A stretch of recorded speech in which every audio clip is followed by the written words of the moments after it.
Good morning and welcome back, everyone. Ready for another day packed with learning. Let's go over yesterday's phonological knowledge survey questions that we covered from yesterday. So if you want to take that out, it was on, I think, page 3. Where's my books? Thank you. Yes, I had the page right, page 3. We will send out all these answers at the end of the week. So if you're the type of learner who learns best by writing it now, feel free to do that. If not, you can certainly wait until all of the answers are sent next week. But this will just start us off with a recap of yesterday, okay? What is phonological awareness? Well, are you guys okay hearing me over there? Okay, thank you. All right, what is phonological awareness? Well, it is the ability to be able to recognize and manipulate sounds in spoken language. We don't have the letters in front of them. When we put the letters with it, it becomes phonics. It's spoken parts of words. Jamie did a lot of talking about that yesterday. And phonemic awareness is a sub-skill of phonological awareness. So if you think of an umbrella, the phonological awareness is the larger piece of it. And when you think of phonological awareness, you think of chunks of words, like if we're breaking a compound word into its two parts. Pancake, that's phonological awareness. And then one of the sub-skills in phonological awareness is phonemic awareness. And that is when we're dealing with the smallest units of sound and we're manipulating those. So let's go back to phonological awareness. It's also breaking words into syllables, like popcorn, 2 chunks. But it's chunks of words.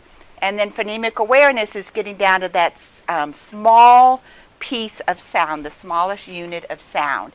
So we can break a word into its individual phonemes. For example, slip is s-o-ip. And then we can blend those phonemes together to make a word, such as if I said to you, s-o-ip. What's my word? Slip. So I'm taking it and breaking it into pieces, and you're blending it together. And then we can also, Jamie did a bit yesterday with changing and manipulating those phonemes. So I want you to say cat. Change the k to s. Good job. Change, that's an easier one because it's the beginning phoneme. Now I'm going to change my end phoneme. Say cat. Now change t to b. That's a little harder because it's the end. Now we're getting into the more challenging one, which is when we're changing that vowel. Say cat. Change a to ah. There you go. Okay, so those are the phonemic pieces when we're dealing with the individual pieces of sound. Are you guys good on hearing me over there? Okay, great. Okay, so what is dyslexia? Well, very simply stated, it means difficulty with language or trouble with language. We talked about yesterday, it can be in decoding, which is figuring out how to pronounce those words, how to put those phonemes together to make a word. It could be in encoding, which is spelling, which is why we do the finger spelling to help them get all the phonemes in there. It could be in speaking. I talked about my niece yesterday saying sausage, and my student coming in and telling me she was diagnosed with dyslexia. So it's getting all of those syllables in the right place in oral language. Also getting the ideas from your head to the paper. I talked about my seniors trying to, they had great ideas about The Godfather, but then getting those ideas from their head down their arm and was very, very challenging. What'd you say? Okay. Very important, though, people with dyslexia are like snowflakes. No two are alike. Everybody who has dyslexia might have pieces of this. Some may have it all. And as I said yesterday in my head, I call those my hardcore dyslexic students. What is a digraph? A digraph is a combination of the two letters that make one sound. I also like to call these the H friends, the CH, SH, TH, WH, and PH. Those are our digraphs. A blend is two consonant letters that come together, and you hear each consonant. So, bowl for BL, slol, st, and tr. And remember, Jamie said when you're finger spelling those, each finger gets a sound. And then a cluster is three consonants coming together in a word. So, for example, string, the STR would be your cluster. There are all sorts of definitions for that. This is just the easier one that we're going to go with. A phoneme is the smallest unit of sound. So cap has three phonemes. It has k, ap, but three letters and three phonemes. But slack has 5 letters, but only 4 phonemes. You hear this, the ul, the a, but the ck comes together to say k. So 4 phonemes. And what is a grapheme? It is the written letter or letters that represent a sound. So when I wrote S up here, that's my grapheme for the letter, for the phoneme S. CK is my grapheme for the letters CK. Okay. I think that's it on what we went over yesterday. Are there any questions on any of those? No? Bless you. Any questions from our folks online? Good? Okay. Again, if you... Blend, sure. Okay, so a blend is when you have two consonant letters that come together and you hear each consonant in that. So if we're saying the BL blend, it's bl. We hear the B and the ul. SL, sl. We hear the S and the L. Okay? Any other online questions? Okay. All right, again, on Friday, after we go through this each day, Thursday. I guess we're only here till Thursday because some of you start school on Friday. I don't know how you're here this week and start school on Friday. Who's in that situation? Oh my gosh, God bless you all. That's right, we bow down and kiss your feet. It's unbelievable. Okay. So let me turn it over to Jamie at this point.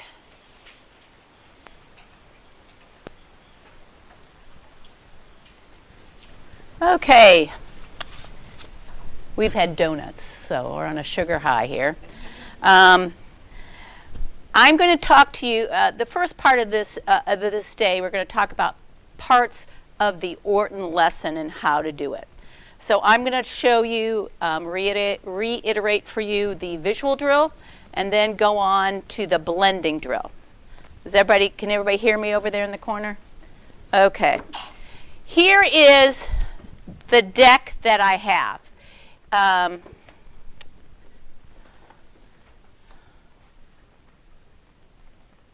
Okay. This is the deck that we put together yesterday. What I have all the consonants. I have the H brothers, or the digraphs, H brothers.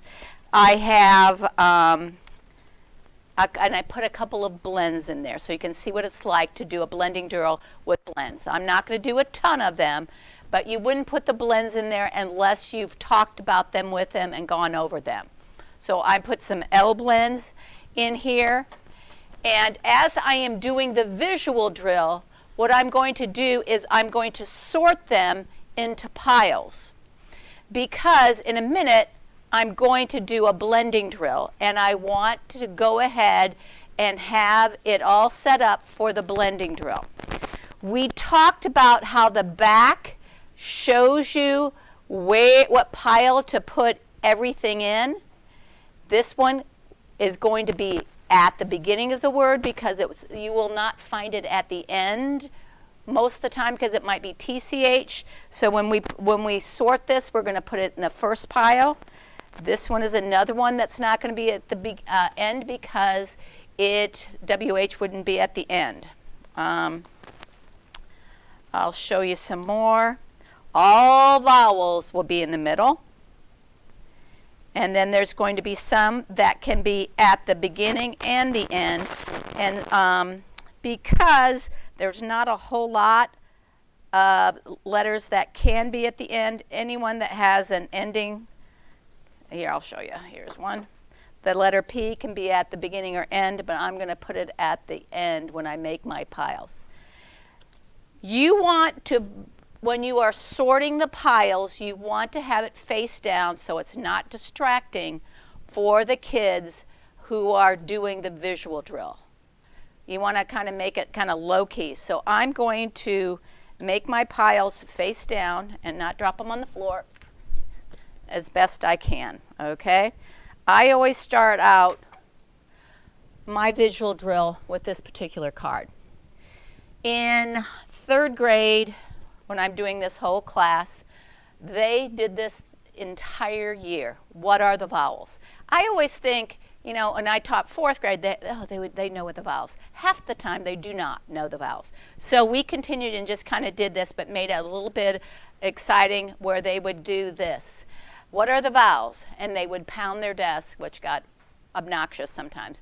A, E, I, O, U, and sometimes Y. Okay? That's how we did it. They're going to remember it better if they're allowed to do it in that sequence. That's what helps them to remember the sequence and then just the pounding on their desk. Okay? So I'm going to do a visual drill under the camera. You guys are going to respond to the visual drill, and as I'm doing that, I'm going to sort them, and then I'm going to do a blending drill, okay? All right, class, here's our first card. What are the vowels? A, E, I, O, U, and sometimes Y. Very good. Could you tell me what all the other letters are called? Consonants. Exactly. We'll go on from there. Okay, here we go. Here's the first one. See, this card's not going to be in the blending drill, so I'm going to put this to the side. Sound. Yeah, I always have the short vowel first because you want them to pop in your head first. Then I'm going to kind of give you an idea. I'm going to go ahead and make my pile right here. That's going to go in the middle. All right, class?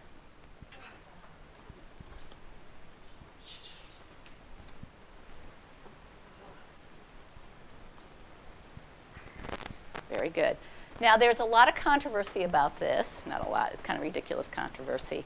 Where really, if C is at the beginning and there's an E, I, or Y, it should change the sound, but they don't know that rule yet. So I'm going to put it at the beginning. Okay? Very good. And what's? You. Okay, let's say it together. Q and U are friends until the end. Okay? Last pile.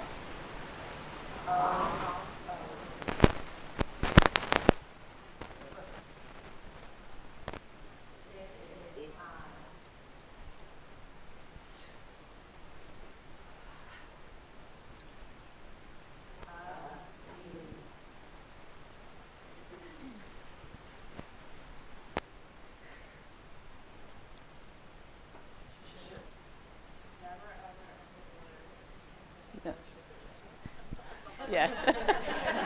J is never an English word's last letter. Let's say it together. J is never an English word's last letter.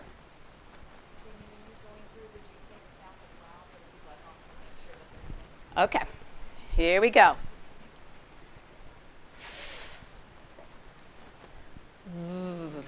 Okay, remember what it says. If the ending sounds like V, always add a magic E. We're now saying just E. Never, we're not going to do that one. Okay, there you go. This is very good. Yeah. Ooh.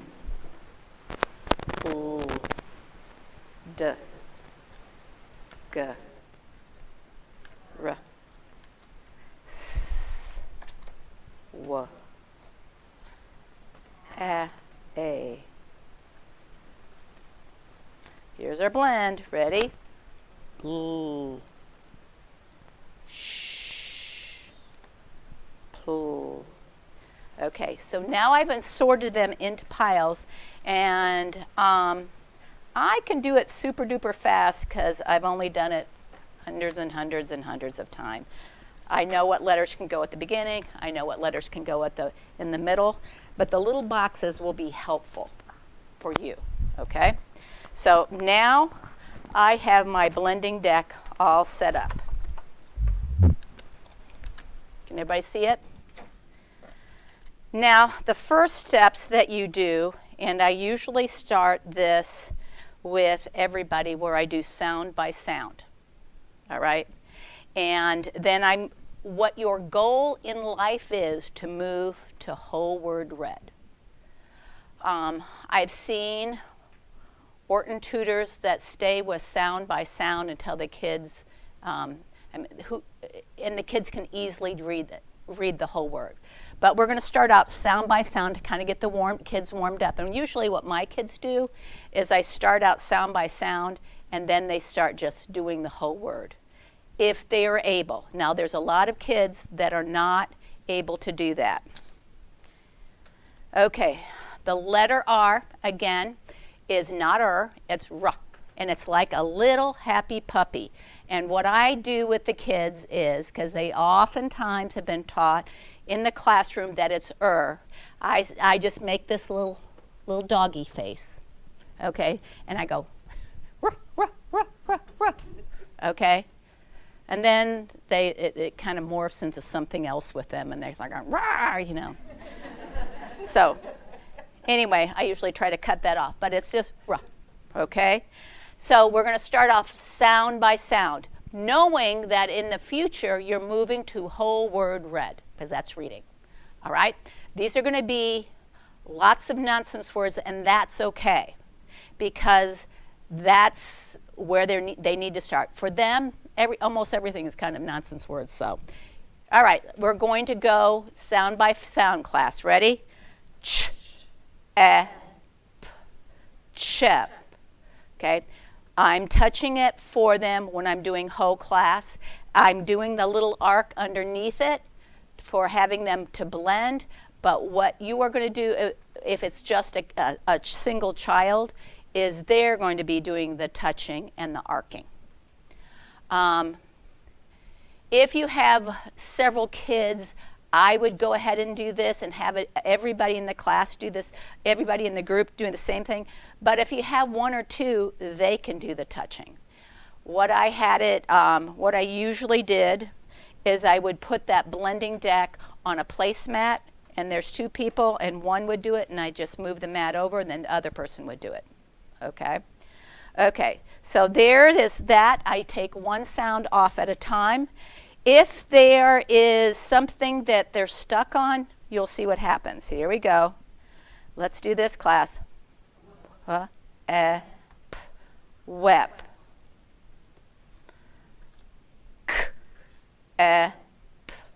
Kep. Do you see that that really should be s, but they don't know that rule yet, okay? One thing that you notice, if I just change the first sound, sometimes it gets to be really easy and they can blend all the way through. But I'm going to do sound by sound to show you how it goes. Okay, change this one. K, m, kem. K, b, keb. You will keep some letters out there longer, especially if something that they struggle with. All right, I'm changing the vowels. Here we go. K, a, b, cob. What they like to do is say, oh, that's a real word. And you go, yeah, that's cool. So anyway, a couple more. Ready. F, a, b, fob. Very good. That is how you do sound by sound. Now, let's just say I change this and they go First of all, if there was a U there, I'd change this because that's so bothersome to me. There's very few instances where two U's are together in vacuum, but that's about all. So we're going to have this, and let's just say they're not sure, and they say k, b.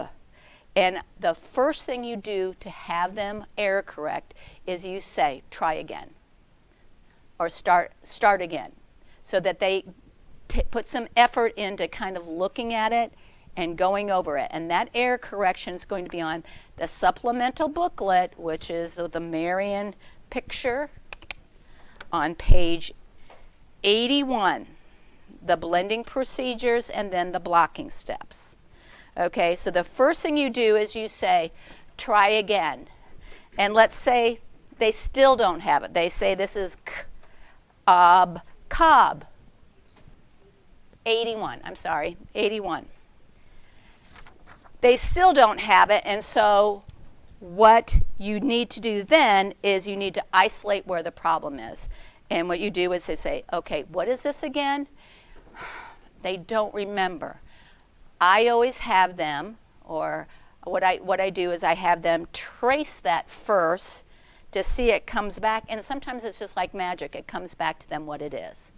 The next thing I do is I will say, do you remember what the key word is? And if they don't have the key word, I give them the key word. It's quilt. Oh, it's quilt. Okay? If they don't get it after that, just give it to them. All right? I mean, it's not like a giant guessing game, and it's just let's keep the flow going.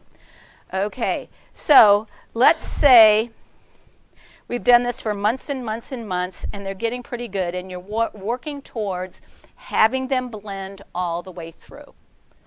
And the way that you kind of get them to do that is you just do onset rhyme for a while. Here we have op. I'm sorry. Ob. Let's put it together now. Hob. And that ob's up there. They have it in their brain. They don't have to go anywhere. K, ob, cob. Okay? And then what we're going to do is by the end of first grade, most kids should be able to blend all the way through. They should be going job, fob, vob, vib. Okay, so that's what you're working towards. It takes a long time. I Zoom tutored a little girl this year. The entire year, she's in second grade, and it hasn't been an easy year because she's been Zoom school the entire year, and I've tutored her 2 days a week, getting her to blend. And it was very difficult to get her to blend, but I oftentimes just had two sounds out here because it's a lot easier to blend two sounds than it is three. I would go, let's do sound by sound, start out sound by sound, let's go v, I, vi. Well, I'm just changing that. Z, to see if she can just do that. Two sounds first. We know that's I, that's already in your head, so it's yeah. I say hang on to that sound a little bit because our goal is to get them blending all the way through. Does anybody have any questions about blending?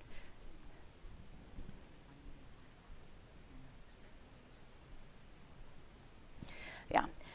You know, we haven't talked about syllable types or syllable. It's an open syllable, so it would say its name, but we haven't talked about that yet. So we're going to expect them to say I. Question? Yes. So I do this quite a bit, but I have students who cannot keep that first sound blended. Is that when you would then just go to two? Yes. To two, and Yes. then add the third once they can keep that first sound blended with And the vowel? sometimes if you keep sounds that you can hold on to, like s, and then put the vowel in there, that's a little bit more helpful. They've just got to get the idea. And what I tend to do is sound by sound by sound, and then I try to do a little forcing them into two sounds. See if we can do it. I did that entire year, and just about 2 weeks ago, she spontaneously began to blend three sounds. It was like, whoa, I was so excited. Now, you are going to have children that can't blend in the least. And I'm going to show you a pre-blending activity. A pre-blending activity would be on page, in this supplemental documents on page 87. And I'm going to show this. This is what it's called, pre-blending activity. Once you should be trying blending as soon as you give them a few sounds. Okay, let's say, and you're not going to give them a ton of sounds. And I have these little, let's go a little closer. Oh, okay. I'm going to try to get it so it's not a shine here. Okay, I'm going to give them some letters that they know up here, and they're going to manipulate. And for some reason, these little foamy, magnetic-y things are really awesome. I am going to give them just a few consonants and a vowel. And then I'm going to have them repeat and see if they can pull down the sounds. Okay.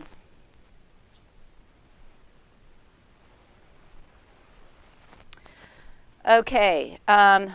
One of the questions is, what do you do when some students are unable to make certain sounds? You still need to work on it. This is from an EL teacher, and there was a discussion about the A sound. You still have to move them towards, they have a tendency to say ah for A. You need to move them towards making that sound and correcting them. I have some students that have difficulty with the TH. And even though it takes a lot of effort on their part to come up with TH, you need to continue to practice that and talk about what your mouth is doing. That's the important thing, is you got to move them towards being able to make those sounds. Okay, this is pre-blending, and the reason it's pre-blending is because you're doing the blending. Okay, and you say to them, all right, I'm going to give you a made-up word, and you're going to see if you can spell it. You are going to show them several times before they move into it, and you're going to say, the first thing I want you to spell is id. What is it, class? Id. Okay, you want to have them repeat because sometimes they're going to say it wrong. And you've got to check and see if they got it. Id. And then you're going to ask them to pull down the sounds. They're going to go id, id. And they're going to pull down those two sounds. Excellent.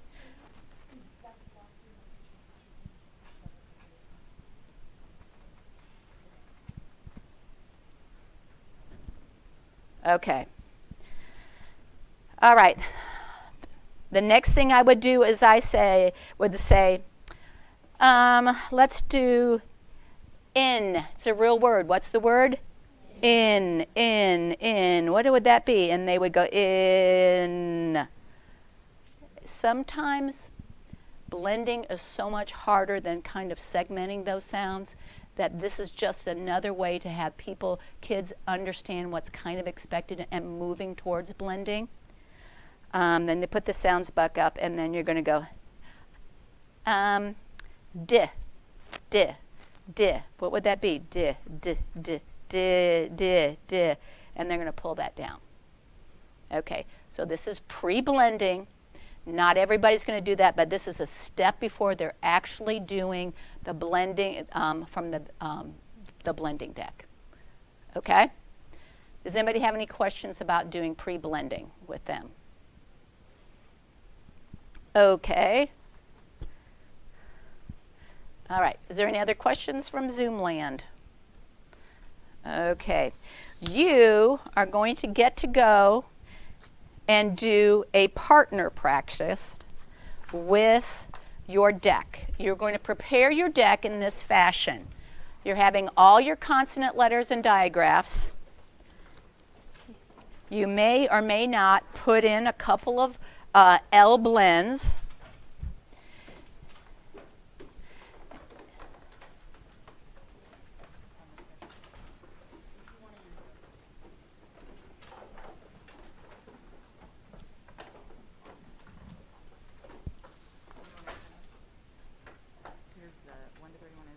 Okay, I see. Okay. Okay, so it's 1 to 31, and the blends are 117 to 120. You don't have to. You are going to do this with a partner where you're going to do a visual drill. Make sure if you're doing it with a partner that you anchor that down or put it down on the table. People on Zoom may use their little blending form. What's that called? Blending board, because when you do the blending, you're going to have to be able to see it in a row. Okay? All right. We're going to send you off. Lacey's going to be on Zoom for people that have questions or concerns, and we'll be around to help you guys in the room. Does that sound okay? Hey everybody.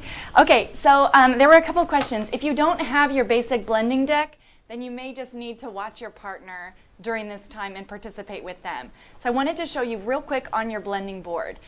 While you're going through the visual drill with your partner, you're going to be sorting in front of you. I saw someone before sorting on the blending board, and sometimes the kids can start to get distracted because they want to start looking at what this is and all that. So sometimes it's helpful to set that to the side and just be sorting on the table first. So I just want to show you a little bit. So when you go through, you say just the sound, right? B, k, d, e. I'm sorry, I'm trying to go super fast. Okay, I just want to show you how it looks on the blending board, and then you guys can get started. So once you have your 3 piles here, then you move them in, right? You have your ending sound, here's your middle sound, and here's your beginning sound. The reason there's the second letter on there is because some kids get confused when they see that other type, that other font, and this helps them kind of remember that it is, they're the same thing, right? So when you go through here, ooh, I made a real word, that's fancy. When you go through, you're gonna make sure that you're tapping and directing students to read the whole word. Now, another question somebody asked was that the research shows that moving into whole word reading is important, and I agree 100%. So some kids are just not ready right at the beginning. One way to help with that is to keep the kind of word family and just change the beginning sound for a while. So you could, sorry, let me just grab some extra consonants. So if you're keeping the add family and we're doing sound by sound for a while, and then you want to move them into whole word reading, here's a kind of a quick trick. N, a, d, nad. Oh, I'm keeping the add, aren't I? So we know that this is going to say add, add. See if we can put a p on the beginning. P, add, b, add. Do you see how that kind of scaffolds them into whole word reading? Okay, so your job, I'm sorry I'm moving fast, I'm trying to let you guys get to your partner practice. So your job is to go through the visual drill with your partner, anchoring the cards and sorting them into piles. Move your piles into your blending board if you have it, and go through a blending drill with your teammate. Now, remember, if you are practicing with another human or humans in the room, you don't need to join your breakout room, but you will be sorted still. So just click the not now when that pop-up comes up on your screen. If you do need a partner because you are solo, then please make sure that you join your breakout room, turn your camera and your microphone on to make sure that you can practice with your buddy. When we go back to the main session, turn that microphone back off. Are you ready? Hang in there with us because it's going to take us a minute to make sure everybody gets sorted. Okay, great. Let's get practicing.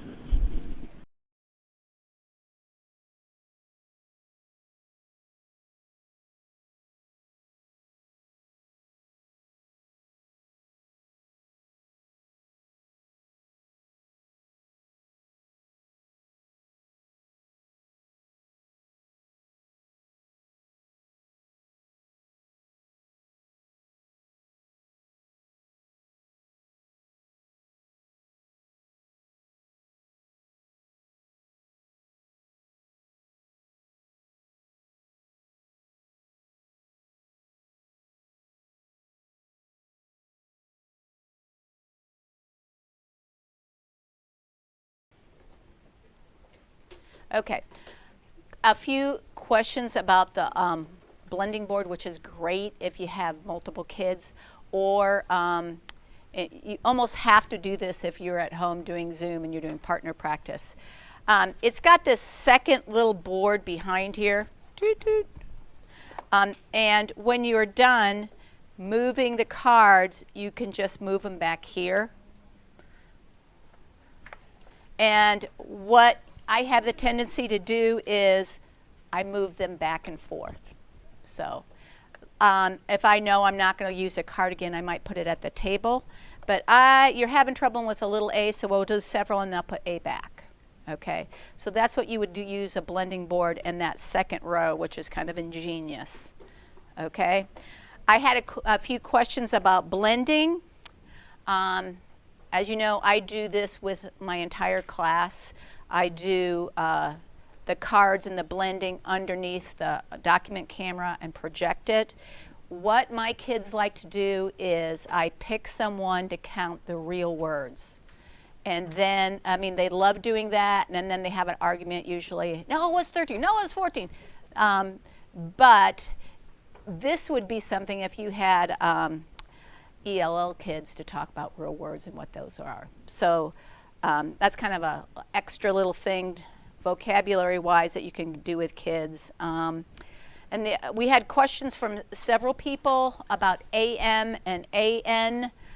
Some schools, some programs teach them as welded sounds. I do not. Do what you got to do, okay?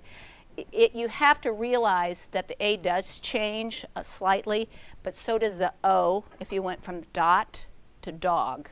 It's a whole different sound.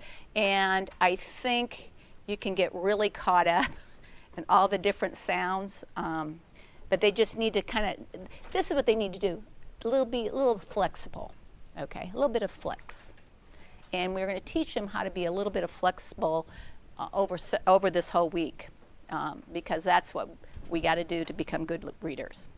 All right, now we've done the visual drill a couple of times. We've done the blending drill. Probably the two most important parts of the lesson. I would say blending drill and a visual drill I do every day with my individual kids, and I don't do it every day in third grade. It's part of our word study. It might be 3 days a week. But we're now going to go on to the auditory drill, and Christy's going to give you all the info on that. Am I going to do that? Or? Yeah. Yeah.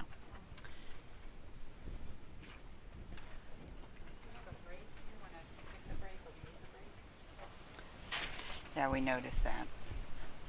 Well, it's only 10 o'clock. Yes. Okay, I wanted to also mention something that came up in one of our groups. This came up, and the teacher said, okay, what if the student knew that this was sun? You know, like that I have a son. I would say, that's right, that is a real word, sun. Knowing what you know, what I've taught you, how would you say that? And then have them blended as on, son.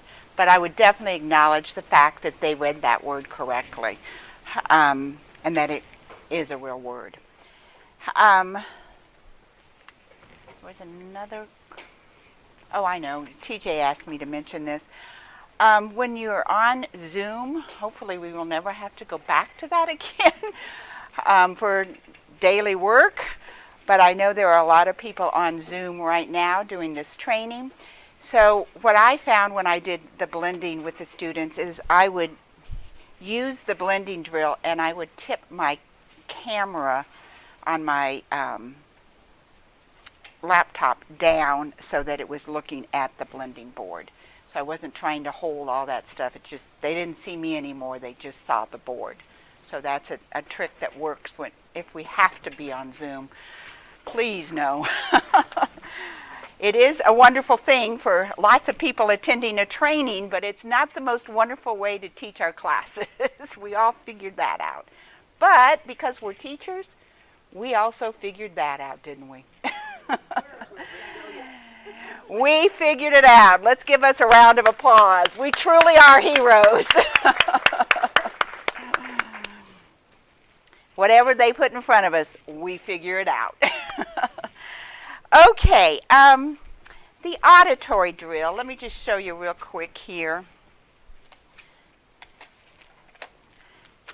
where we are in our lesson plan. And TJ did email this to everyone today. So we've done the visual drill, you just practiced the blending drill, and now I'm teaching you about the auditory drill. These 3 parts of the lesson should take about 20 minutes in the real world when you actually start doing those. So I just wanted you to see where we are in terms of the lesson plan. Okay, if you would turn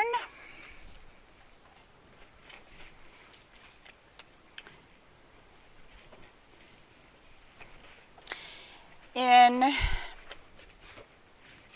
the OG Educator's Guide to page 73.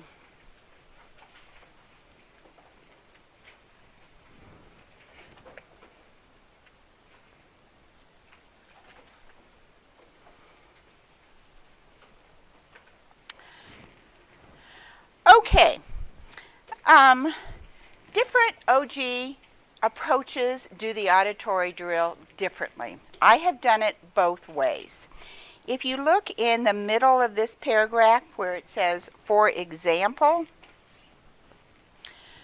what I do when I give a sound, I would say like k, like in duck, the key word. So what would I be expecting them to write? What spells k in duck? CK. So I would be expecting them to write that. So I give them the keyword that I gave them when I taught them that sound, and I ask them to write the graphemes that make that sound. This book and other programs do it differently. So let's just go back to the k sound. How many ways can you really spell k? 3, right?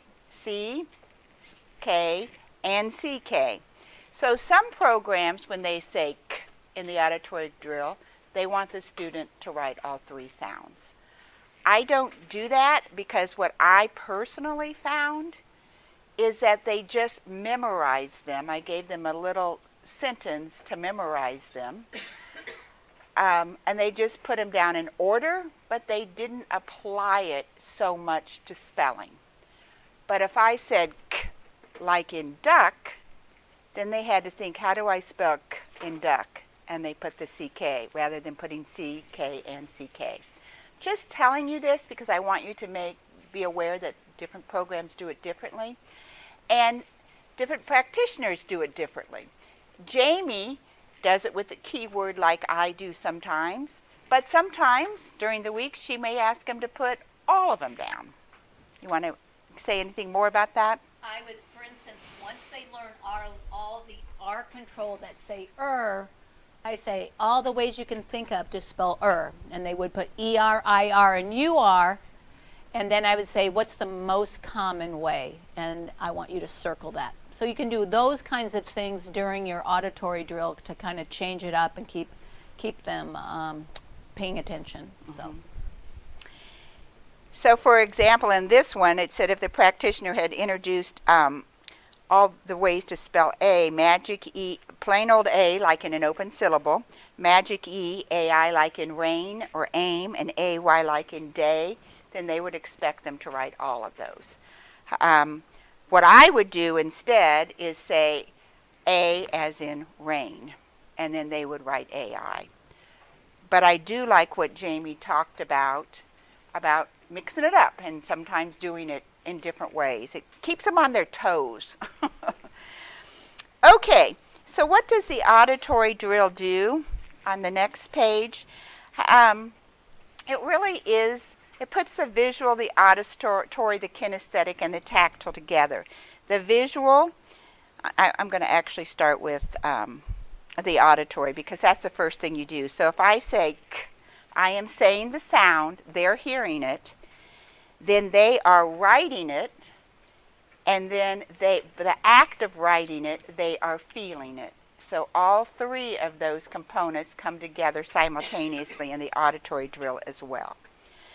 Okay, you will notice this book tends to put directions more in paragraph form, and I'm not really a paragraph form person because it's kind of hard for me to see that.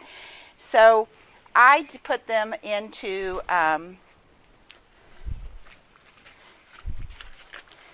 the supplemental documents, and if you would turn to page 82.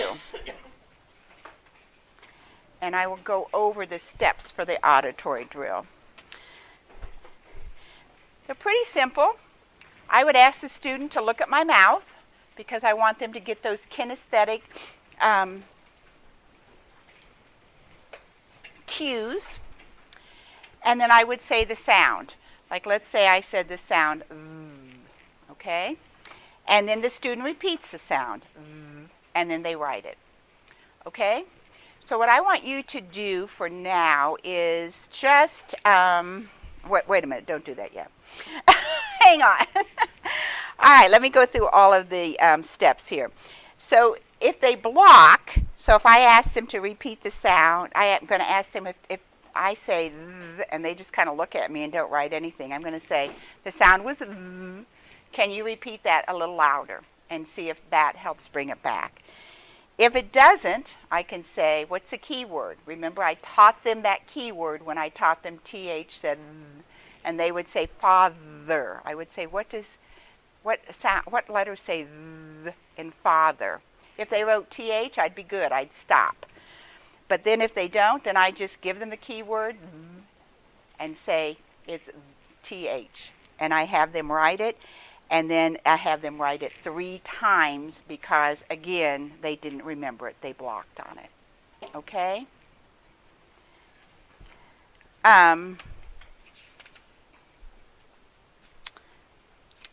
Okay, so now,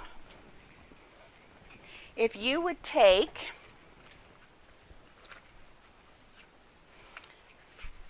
and just turn to the back cover of your notebook, or if you have a plain piece of paper, that's fine as well. Because we're going to practice the auditory drill.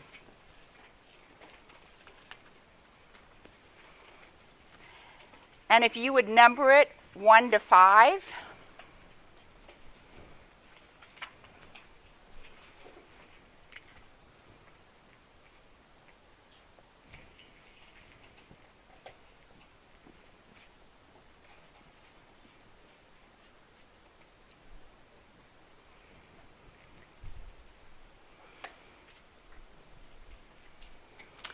Okay. Everybody looking at me because you're looking at my mouth. We're going to practice the auditory drill. The first sound I want you to write is ah.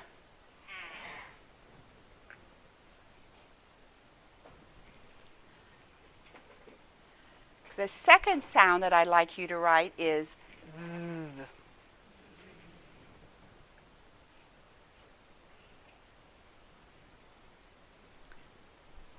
The third sound that I would like you to write is ah.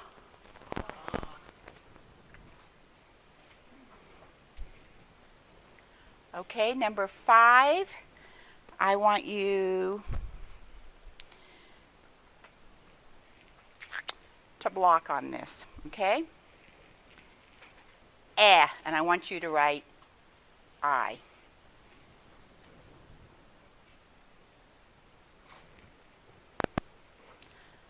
Oh, okay, look at my mouth again.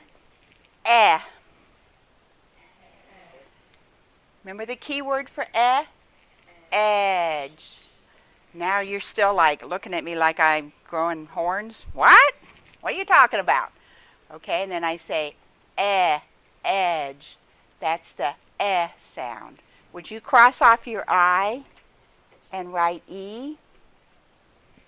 And now I want you to write it 3 more times and say E says eh. E says eh. E says eh. Okay, nice job. All right, and the last one. Okay.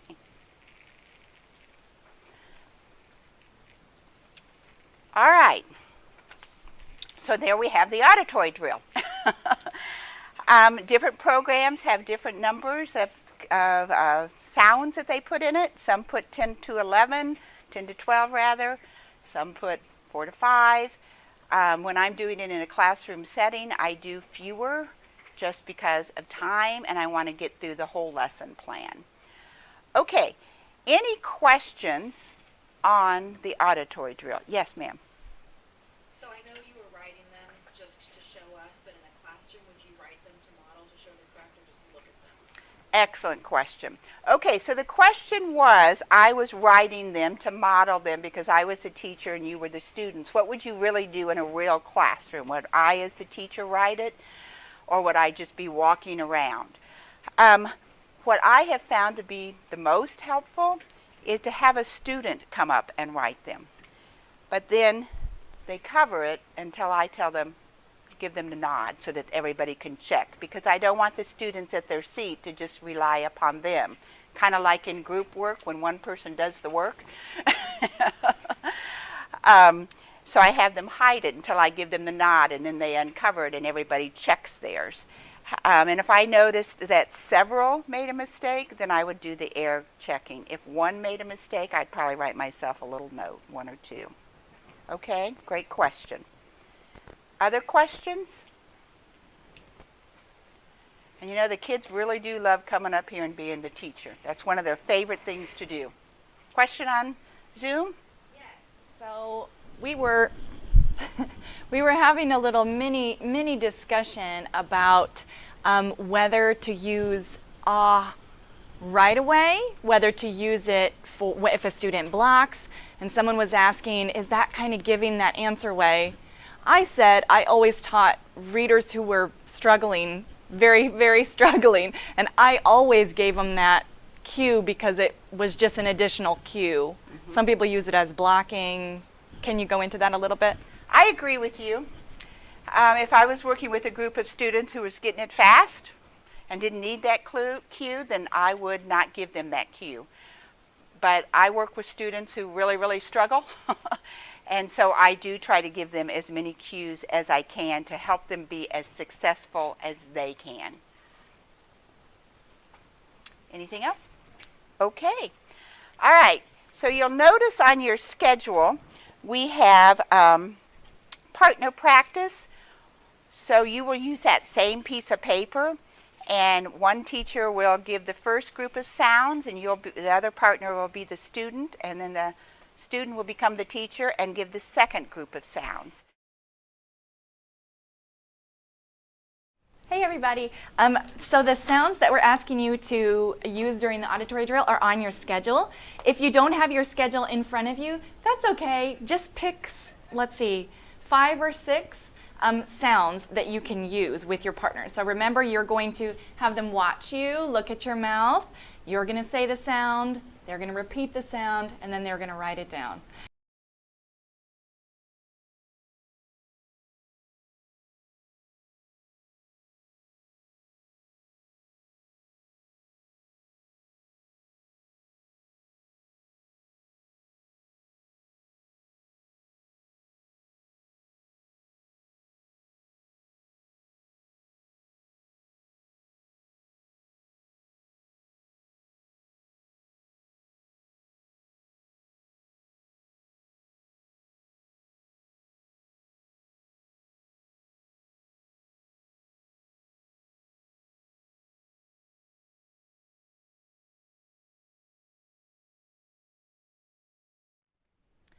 Okay, very good. I am going to address a few questions that we had during break. One of the things is that not every one of their kids in their class need Orton, and what would they do with the rest of the kids? I'm going to tell you this. Every kid could benefit from Orton Gillingham training.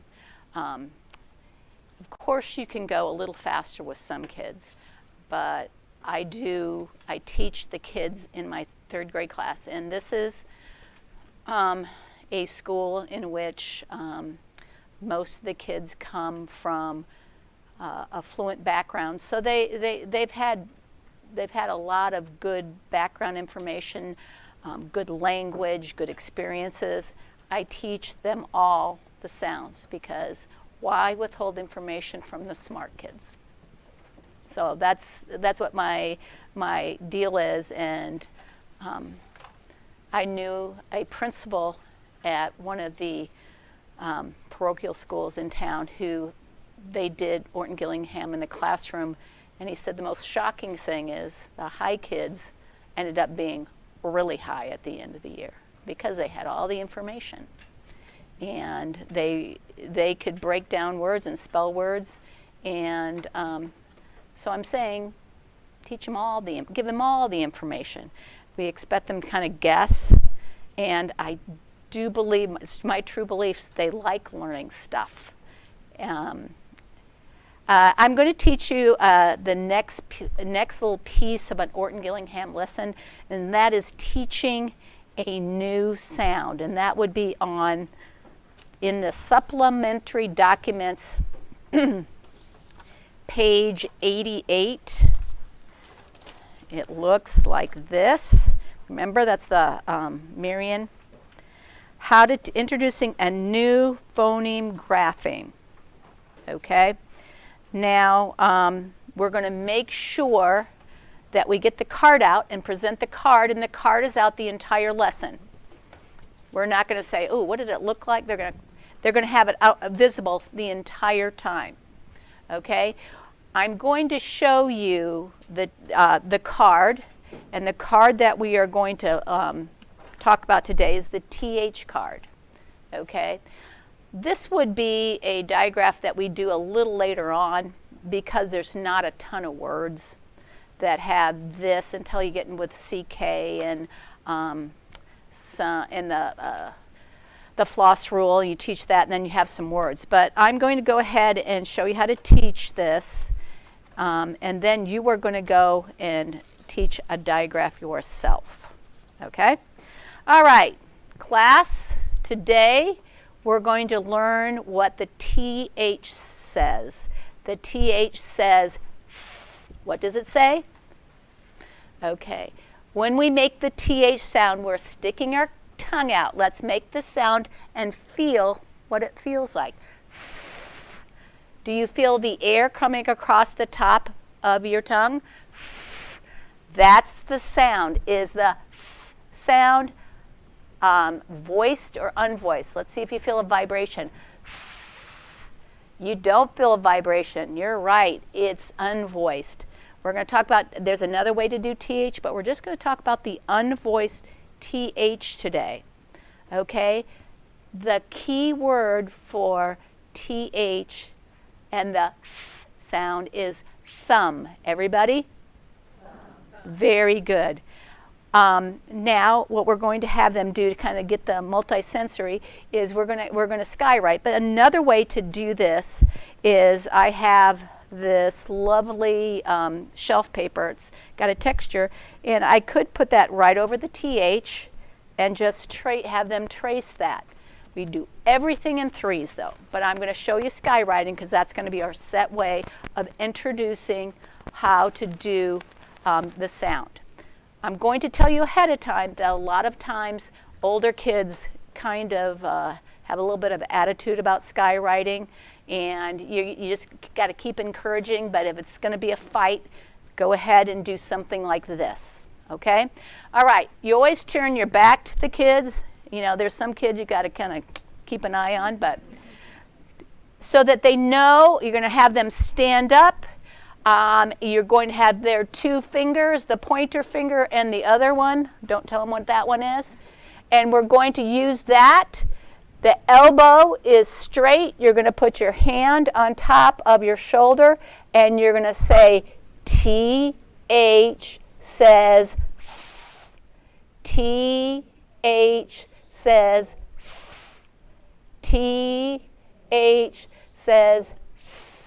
Very good. Now, if you have a student's response sheet like this, and you guys have some version of this, I would have the child go ahead and write TH 3 times. or the class to do it. So they have this response sheet.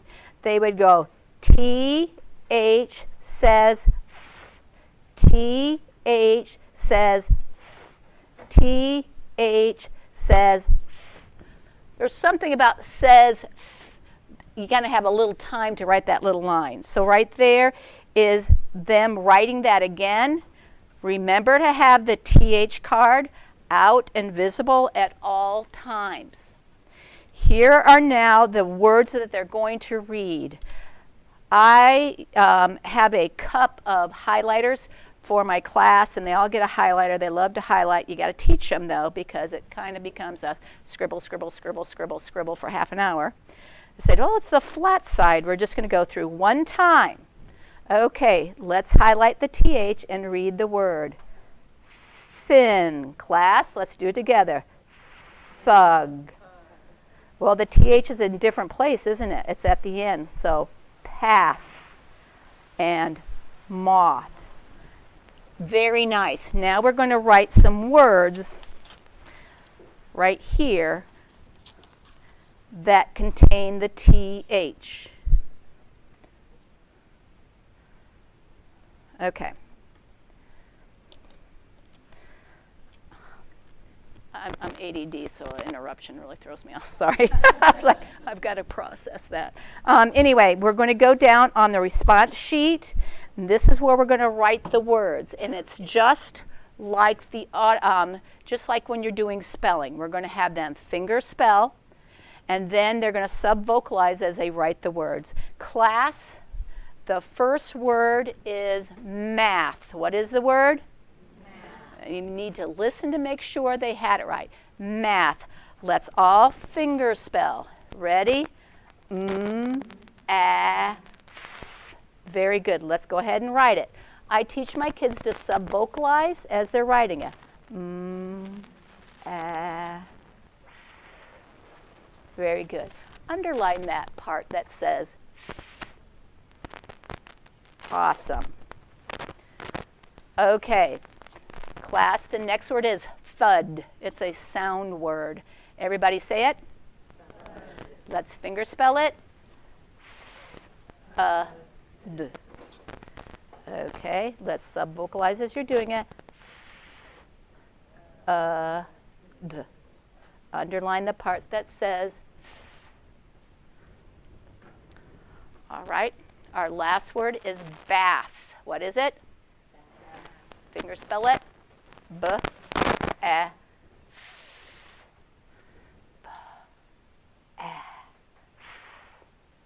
Underline the TH part. Okay, very good. You did a very nice job. Now, one of the things that you're going to find is you're going to give a lot more words than just 3. There's just not that many for TH. Okay? Does anybody have any questions, concerns? Question? Mm-hmm. You already have those written in? Yes. Okay. So would the student have those? Right. Just copy them on their paper? No, they would be already written in. Okay.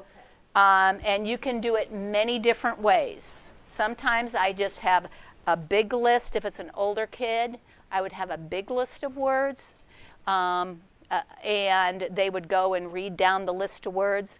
Sometimes if they're a little kid and they're just learning something, you could only, well, there's not very many for TH. So that's a good question. But those words are going to be there. You're not going to expect them to copy it because it may get really bad.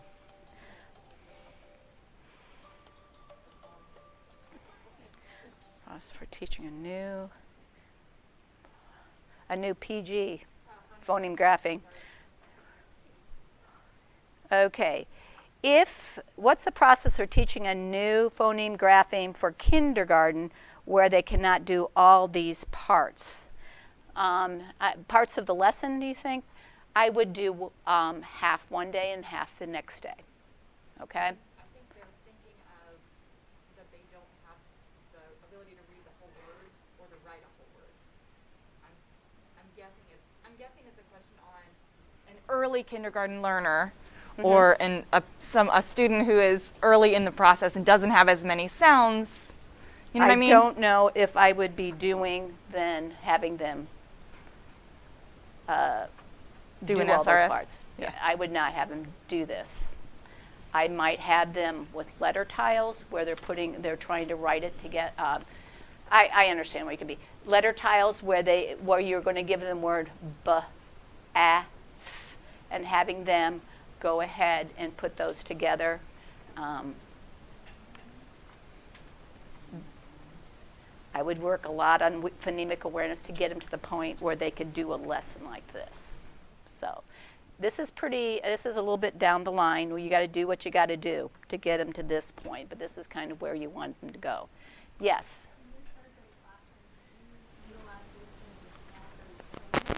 No, I do it whole class, and I usually have someone come up and write it because it's like the most fabulous thing in the world to come up and write. I have a document camera, and the same, cover it up, and I'll show, now do you all agree? Oh, yes, I don't agree, or I do agree, and check.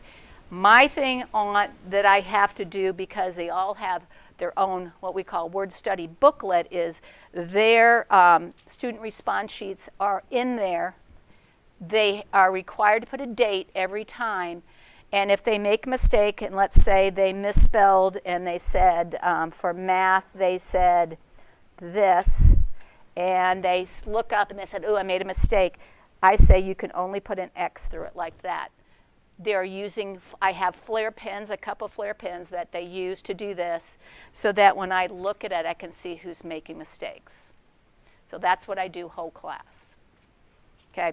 Now, I do have kids that struggle, and they will do different things with them, but also we have a learning support team that works with kids. But this is what I do whole class. Another question? So kind of back to what you were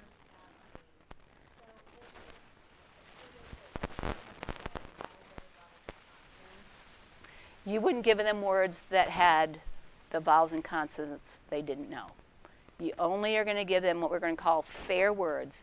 Here are the sounds and the sounds that we have taught. That's all I'm going to give you. But They don't need all of the vowels and consonants to be able to do a student response sheet, right? If they know P, A, and M, they can read map, they can read Pam. You know what I mean? They can read am, they can read app. Go from where they are, but we want to push them, right? Yeah, exactly. Okay. Any other questions? what is the word study book? I don't know what that. A word study book is these sheets in a notebook, or that's what I call them, notebooks. What are they called? Binders. Yeah. I'm sorry, I went to school in the 60s. Jamie corrected us and said, or not Jamie, Lacey. No, those are binders. My kids always correct me too.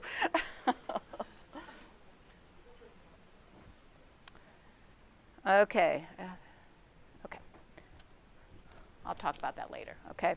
Okay, so now you have a partner practice where you are going to introduce either the SH or the CH. You are going to make sure that you show them the card. You're going to ask them to repeat the sound. You're going to talk about what your mouth is doing, and you're going to give them the keyword. Okay? They are going to repeat it back to you, and then you're going to going ahead and having them skywrite, then write it 3 times, read the words, and we've given you the words, so you're going to have to write them on a piece of paper, and then you're going to give them some words to spell. We're going to go ahead and go to partner practice, Zoom people. Miss Lacey will be there to intercede for you, okay? Hey. Okay, just real quick, as a quick summary, all the steps are in this book, the supplemental book on page 88. And again, super quick, you're going to show the card, talk about, this is TH. TH says, the keyword is thumb. Go over that a little bit. Then students, again, number 2, you're going to tell them the name and the sound. Then you're going to have them skywrite, right? So I always say take your marker cap off, put it on the top, and now you're going to write it. TH says, you do that 3 times. If you have a rice tray or a sand tray or one of those cross-stitch backings, you can do that next. The magic number is 3.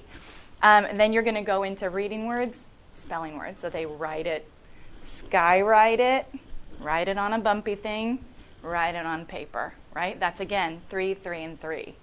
Okay, those directions, again, are on page 88. If you have any questions, reach out in chat. And one buddy is going to be doing SH, and one buddy is going to be doing CH.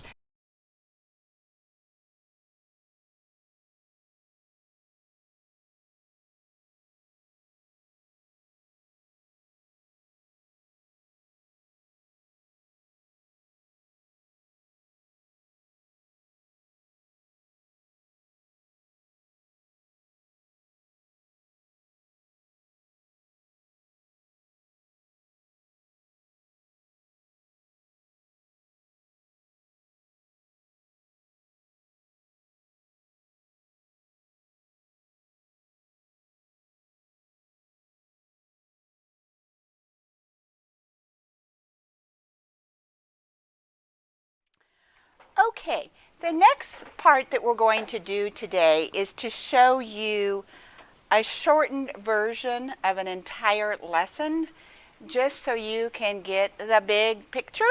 You have some of the small pieces now, the visual drill, the blending drill, and the auditory drill, but we just kind of want to let you see what it looks like as a whole. So as you go on through the week, you can sort of hang the hooks on where they need to go. So before I begin that, and you don't have to turn to this page, but I just want, for those people who are Zooming, want you to know I'm in this book, and I'm going back to the same scope and sequence on page 59 that I referred to yesterday. And this scope and sequence begins at the very beginning. This scope and sequence, beginning with the letter M, assumes the student knows no letters or no sounds. They might know the letter name, but they don't know any of the sounds. So this starts at the very, very beginning. And notice there's several lessons here with only one vowel. Different scopes and sequence start in different places. This would be a wonderful one for kindergarten because you're starting at the very beginning. And someone asked in the last session, what do you do with a kindergartner on this? Because they can't read all the words. So let's say if you were beginning with the M, you would be practicing handwriting for the M. You would be making things out of M's, you know, those types of kindergarten activities that you do to teach the letters. And then when you get to A, which is, you need a vowel in there to start reading words, you could only really read the word am. So you might just continue working on different kinesthetic ways to learn the letter A, handwriting, phonemic awareness, and all of those types of things. Then once you get to your third letter of T, you know, you can write a few words there. You can write am, you can write mat, you could even write a couple nonsense words. You can also do some of your pre-blending and things of that nature. So I hope that goes into a little bit more detail on the kindergarten question. But I just wanted you to see that different scopes and sequences start different places. The one in here starts at the very beginning. Now when you do your assessment with your children, which we will teach you how to do on Thursday, you can still use this scope and sequence. You would just figure out, where am I going to plug in there? I don't have to start with M because they already know all of these sounds. So where am I going to start with them in that scope and sequence? But that's Thursday, okay? So what I wanted to show you too is that I'm in the process of writing lesson plans. And the scope and sequence that I have for level 1, this would not be kindergarten, and it's not necessarily first grade, because this could be used with a third grader or fifth grader who still did not know consonant sounds, particularly ELL students. But my level 1 starts with the assumption that the students know every letter but QU. And then there would need to be a pre-level 1 for all of the other things. So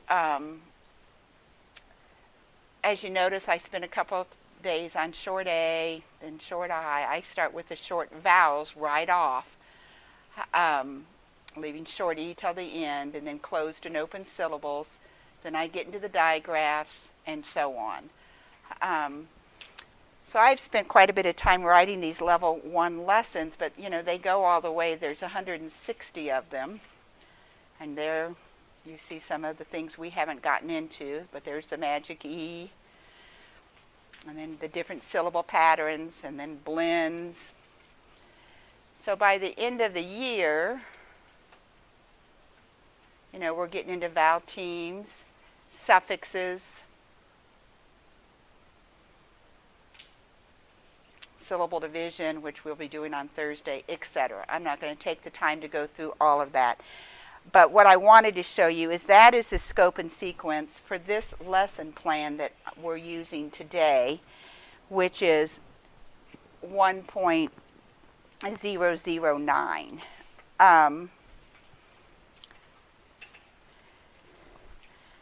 Okay, and this, the way I wrote these was very abbreviated. You notice it says visual fair deck.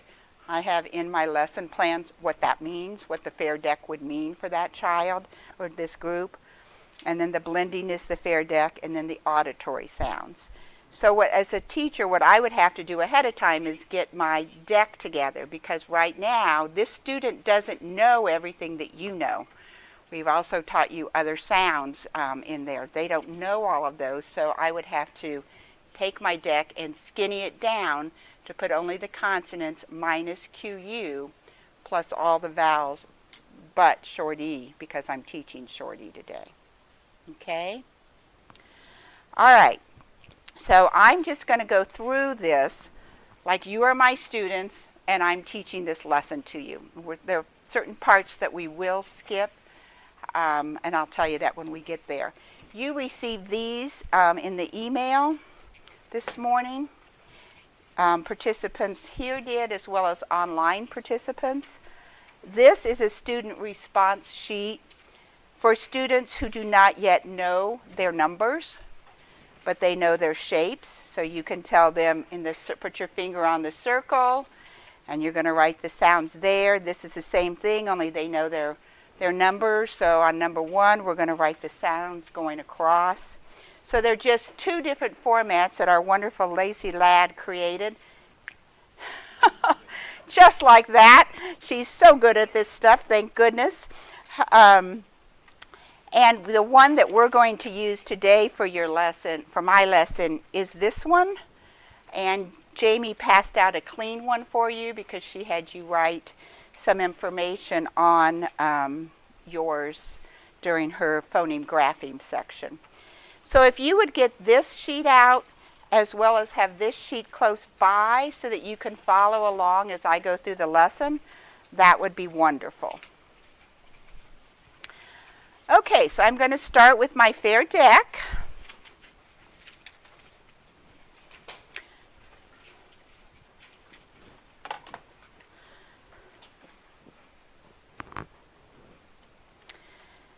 And I said children have a difficult time knowing the short sound from the long sound. In this particular case, since I haven't taught any of the short vowel sounds, I'm not going to ask them any of the short sounds. I'm just going to have them name the vowels. Does that make sense? Because if you look at,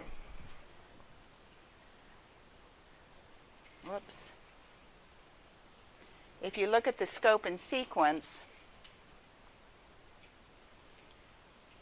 they don't know any short sounds, so I couldn't say when I get to this card is a short sound or not.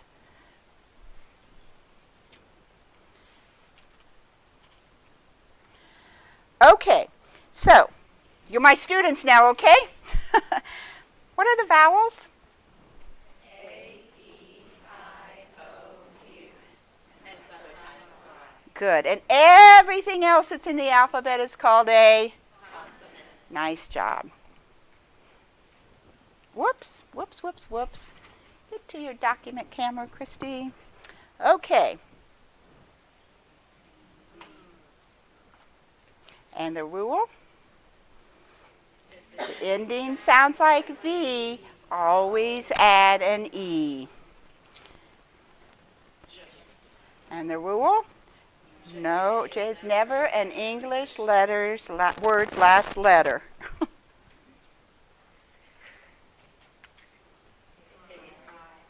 Because I've taught them, actually I have not taught them I yet. So they would only say I for this.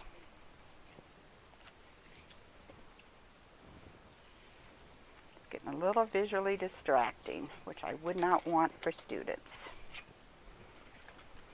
Okay.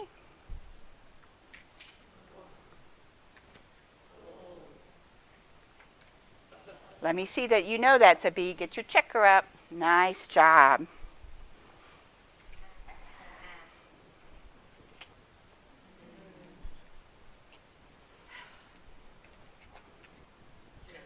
Prove it. Nice job.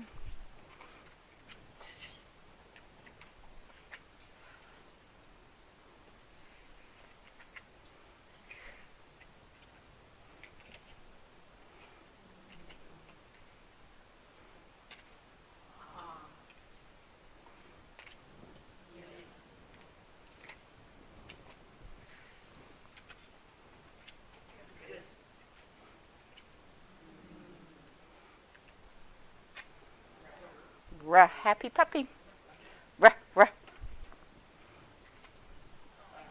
Nice job. Okay, so there's my blending drill, and I'm dropping my cards.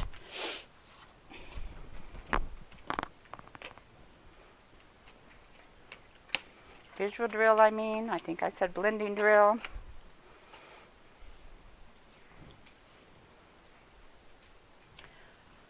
Okay, we're going to start out. As Jamie said, there's two ways to do this. We're going to pretend like for the first part of this that you're beginning and that you need to say each sound, okay? Let's go. B, I, N, bin.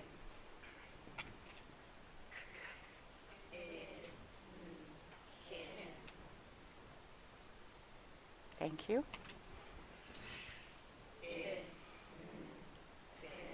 Nice job.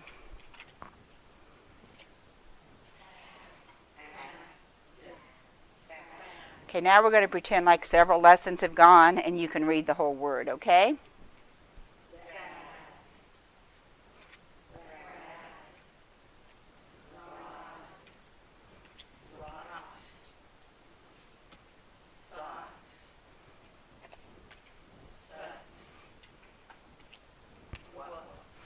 Okay, what I want you to do now, let's make a mistake. Let's say you said whip for this, okay? Whip. Okay, I want you to look at that again and make your same mistake, everybody. Whip. Okay, I'd like to draw attention to this sound. This is the U. Anybody remember what our key word is for U? Like in up. What sound do you hear at the beginning of up? Okay, so that's an Let's try it again. Good job. Now what I'm going to do is I'm going to keep that up for a few more times because they made a mistake. They need more practice, okay? Nice job. You got that U right.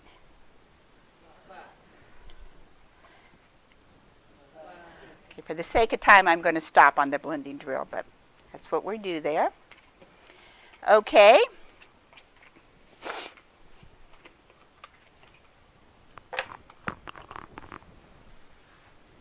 Now, the next part of your lesson plan, if you look at this sheet here, tells me we're going to do Haggerty Phonemic Awareness. This does not come with your materials from Marion. This is just what I based my lesson plans on. They have a kindergarten one and a primary one that's good for 1 to 2. I love Haggerty because it's, as a teacher, it's done and it's easy for me. And I like done and easy because teaching is hard enough. Okay, so just teacher hat here. See, it has all of these different sections on it, and it goes by week. Okay, back to You're My Students.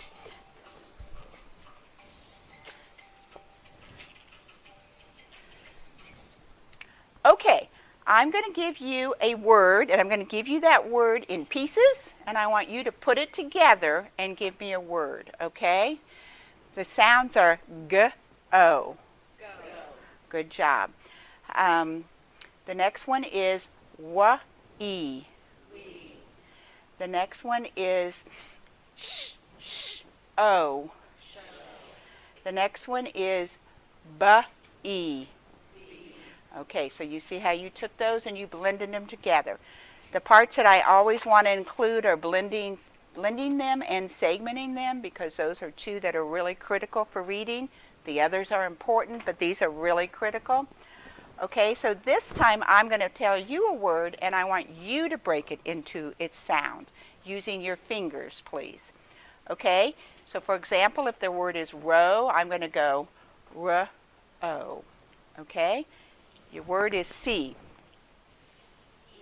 Good job. Show. Excellent. T. Good work. Bow. Okay, and I could go on, but for the sake of time, I won't. Okay, so now I'm on to my review. So if we take a minute to look at your review, this means if I have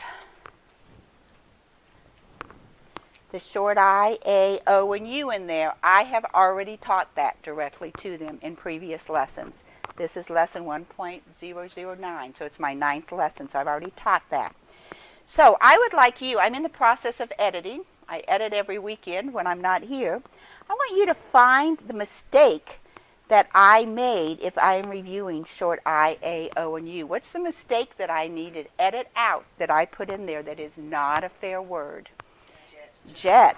Jet is not a fair word. So would you mark out jet on your lesson plan and put cut instead?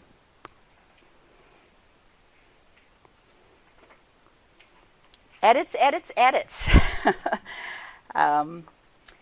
Okay, so now back to you being the student.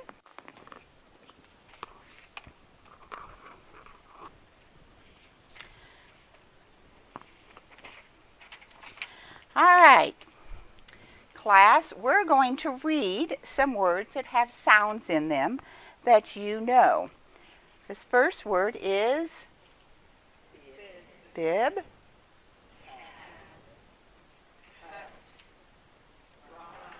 Excellent. Let's go back to this first word. What is this word again? What letter in bib says I? And the children would have these words at their desk as well to be highlighting. What word in, what's this word again?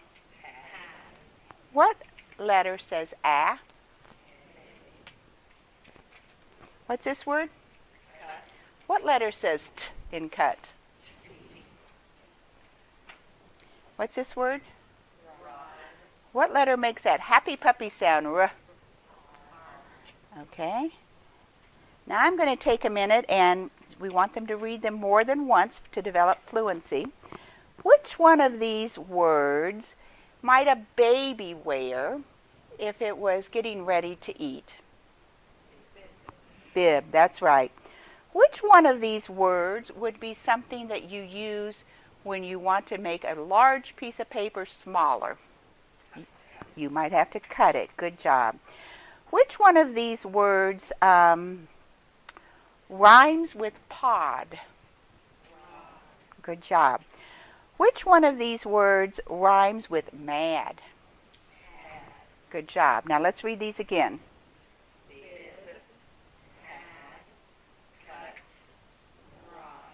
Excellent. So you see how we want to go through those a few times, and we're also developing some meaning, some rhyming, etc.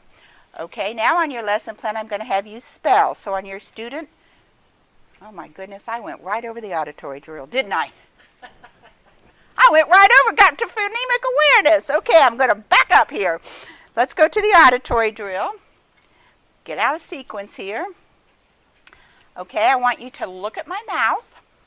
Okay, the sound is ah. Repeat. Can you write for me on number 1 the letter that makes the ah sound?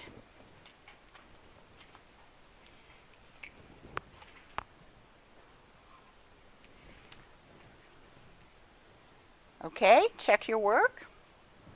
If you've made a mistake, simply cross it out and put the new sound.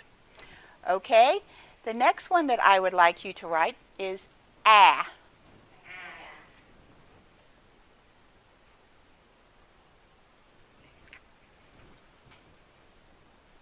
Check your work. The next one is I. Would everybody write an E, please, instead of an I? I. Say it. This is one the kids always confuse. Okay, I see you wrote an E for that. What is our keyword for I? It. What says I? I, like in itch. So we're going to cross that off, and we're going to write an I above there. The next one is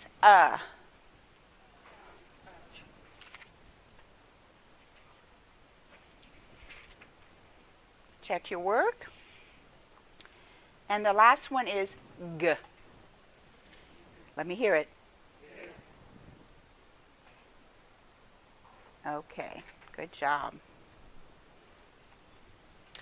Okay, so now I've already done the phonemic awareness. We've already read the short review words.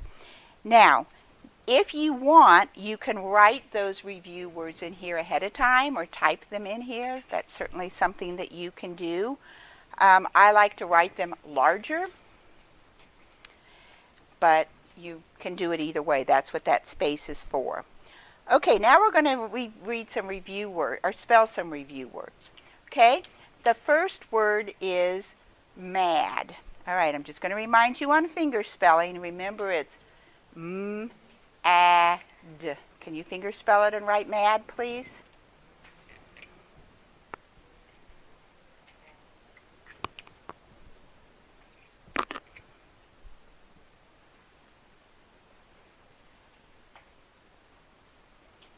Okay, check your work.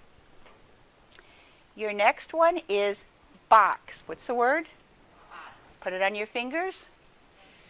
Box.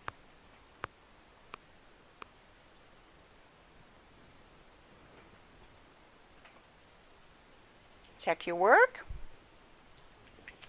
Okay, the next one is yum. What's my word? Yum. Put it on your fingers.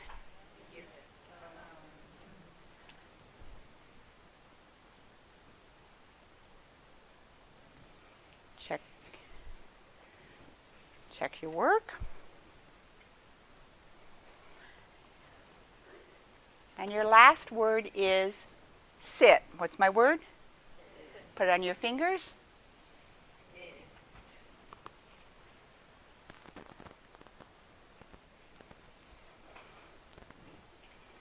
And check your work. Okay. The new sound that we are going to learn today is E, the sound for E.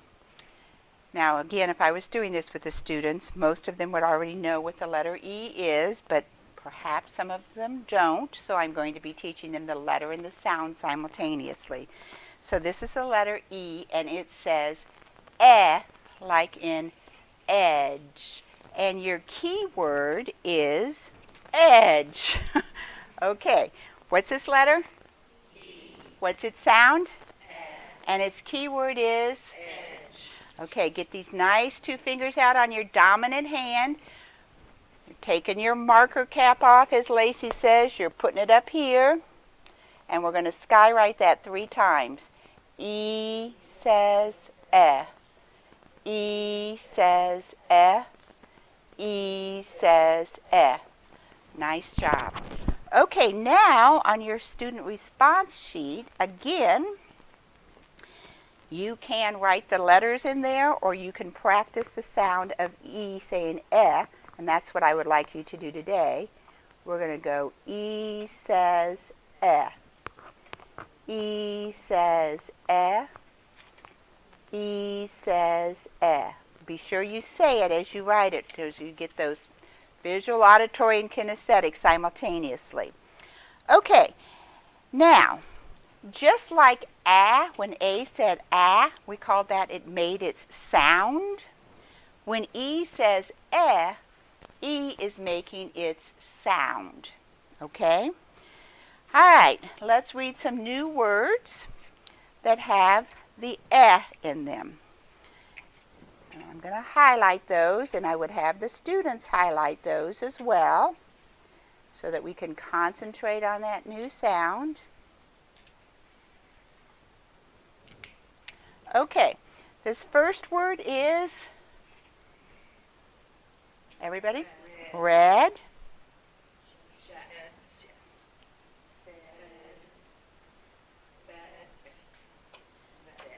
Good job. All right, which one of these words might be the word, if my dog is sick, I may have to call the vet. Which one of these words is a color word? Red. Which one of these words is a synonym for a big plane? Jet. I would have had to have already taught synonym. Or I'd have to say a word that means the same as. Good job, good catch. All right, I have these two words left. Which one of these words rhymes with set? Bet. Which one of these words rhymes with head? Fed. Even though it's not spelled the same, it rhymes with it. Okay, let's read these words again.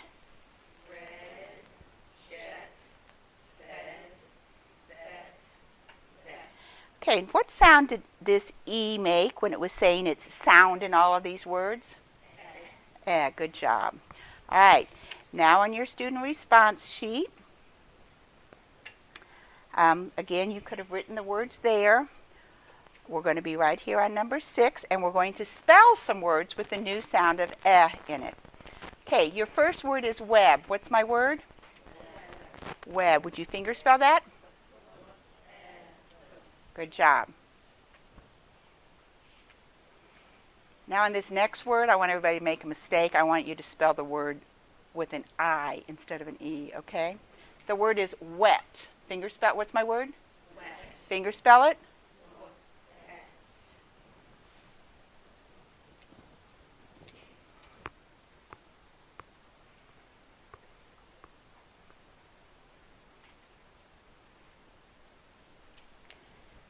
Okay, I notice that you did a great job on this word of making the S sound, and in this one, I see the letter I. What is our key word for I? Itch. Okay, this is eh, like in edge and like in web. What do I need to change this vowel to?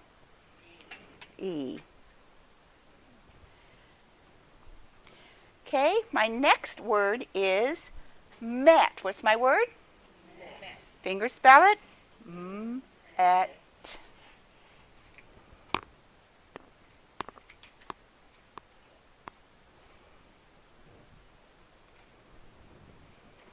Okay, check your work. And your last word is net. What's my word? Net. Finger spell it.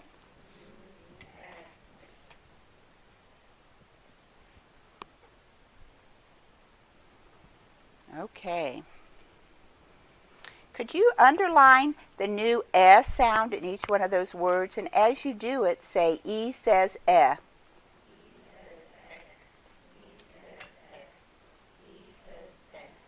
E says eh.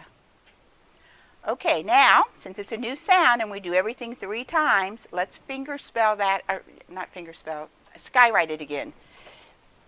E says eh. E says eh. E says eh. And when I say the sound eh, that is the sound for the letter E. Okay? All right, now the last part is our sentence dictation. And we haven't done anything with that yet, so I'm going to quick teach you how to do that. So for the sentence dictation, you put 1 word per finger instead of 1 sound per finger. So what I will do is I will say the sentence, then you repeat the sentence back, and then you put one word per finger. So let's say let's say my sentence is, the dog will sit. Okay, repeat it back. The dog will sit. Okay? All right, here's your sentence. Your sentence is, the jet is red. What's my sentence? The jet is red. Now put it on your fingers. The jet is red. Now write it.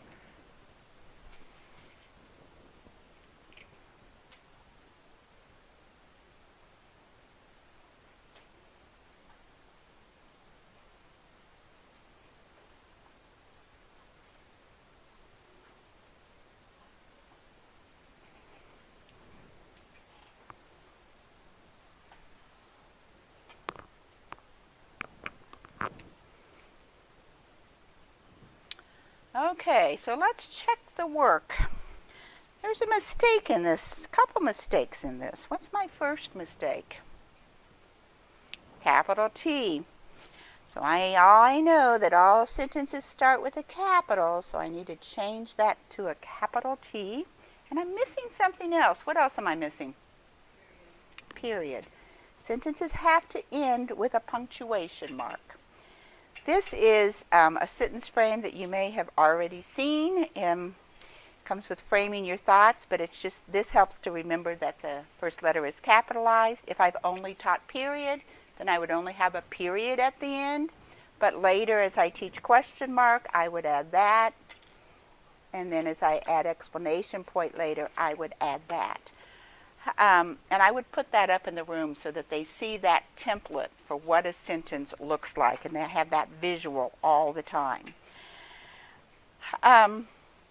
Okay, now you will notice that I have written down here to read Spire, page 145 to 47. I picked fair readings that were short.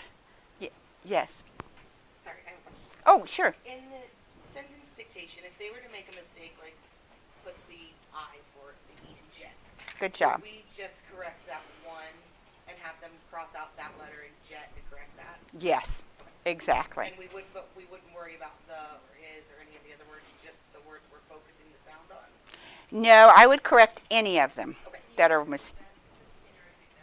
Okay, the question was, let's say in the sentence they spelled the word jet with an I.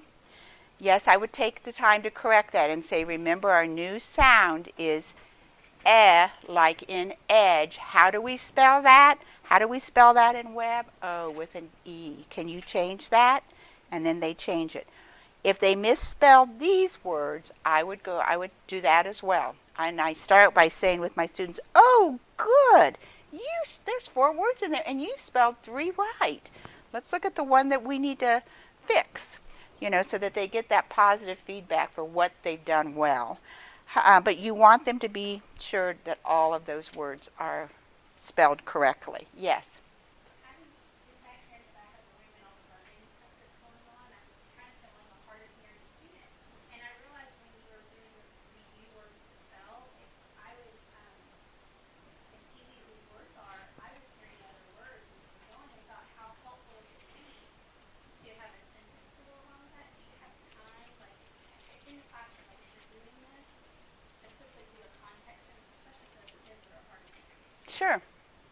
Sure. If you have that gift of time, absolutely. Or even just 2 words together as a phrase to help with that, yes. I totally understand that because I am hearing impaired and wear hearing aids, so I totally appreciate you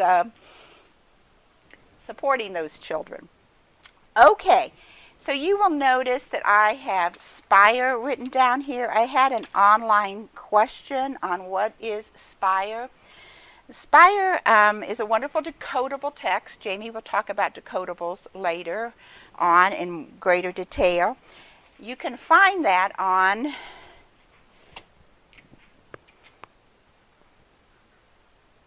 EPSspecialty.com. And I use Spire for most of my passages, and I also, for the most part, used Spire's scope and sequence so that the passages would be as fair as possible. Last year, when we went to remote learning, Spire gave us all of these for free, but they've taken them all off now that we're back, which is just the way it is. Okay, but I always have a decodable passage that they read, and it's really important that you spend time reading a passage with the children. Okay, red words, we really haven't focused much on those yet at all. Red words are simply speaking words that don't play fair. Some people call them brain words, some people call them heart words. Everybody has their own word that they call them. I call them red words, and I write them in red because they're rule breakers. They're about 20% of our words, and we just have to memorize them. So, for example, these are words I've already introduced to all of my students, so that's in their fair deck. And I would say to them when I introduce this, what should this word be? Doe. You know that from yesterday because it's a closed syllable. That's why it's a rule breaker. It doesn't say doe, it says do. So these are words that have all been introduced to them. So I just want to have you read them quickly. Do. Is this, I want to have tomatoes for lunch, or I wish I were 4 again. Which one is that? Yeah. Is this the number 2, or I want to go to the store?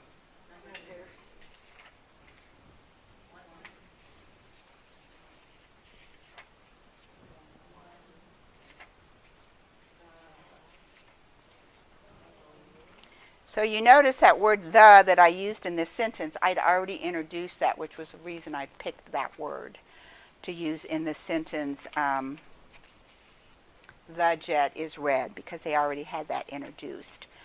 Okay, and then this is the new red word, but for today I'm not going to get into teaching you new red word or heart word or brain word. I'm going to save that until we actually teach that to you, okay?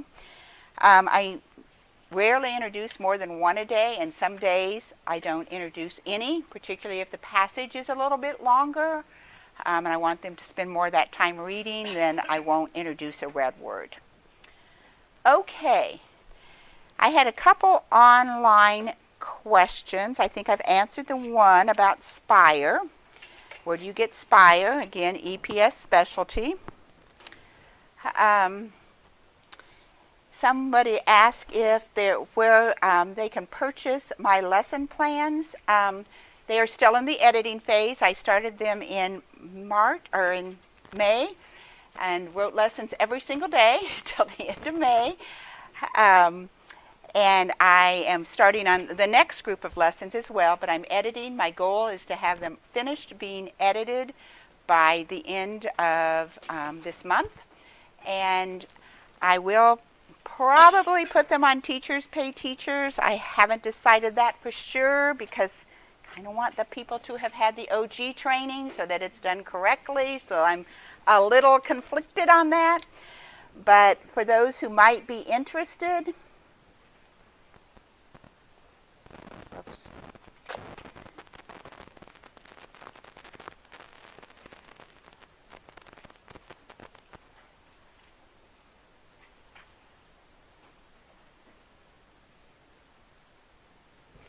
You can send me an email there, and I will notify you when they're up and ready to go, which again, my goal is the first week of August. Okay? Any questions? Other questions? When you said about the passage, where do we read a passage? Are you just talking about the sentence that we dictated, or is this when we go into our decodable readers? It's when you go into your decodable readers. Exactly. And I can show you real quick here.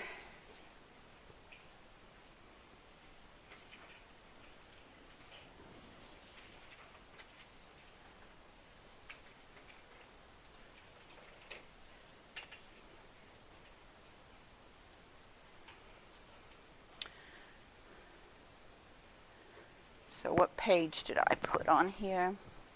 45 to 47.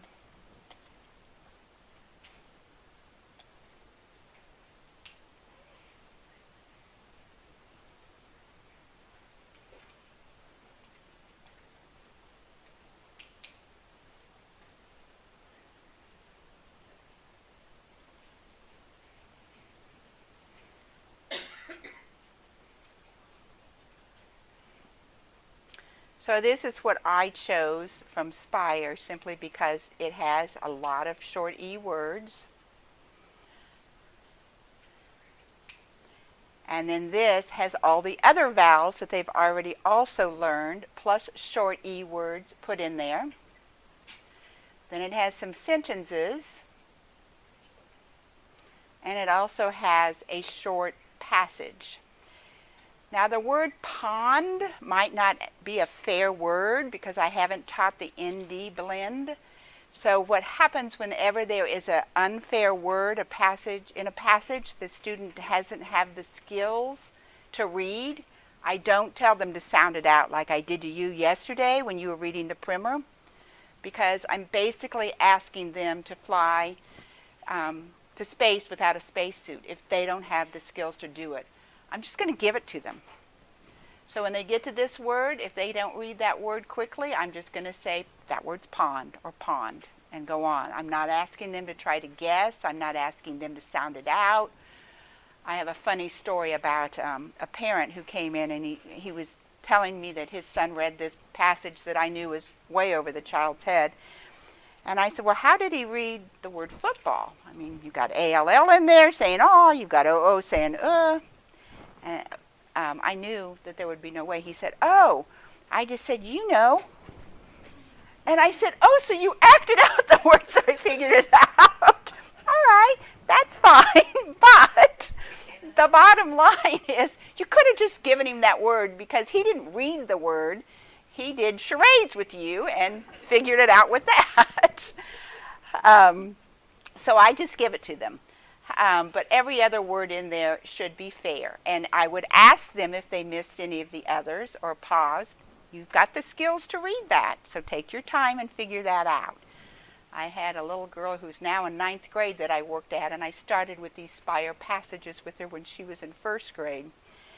And she'd look at me after every word. I said, honey, you don't need to look at me after every word. You've got the skills. I've taught you these skills. You're not guessing anymore. You know these. Feel confident in that. Jamie and I were talking on the way here today about how I said yesterday we can remediate the heck out of reading, but spelling often is behind. She recently wrote me a note and said, you have always been my role model, ROLL.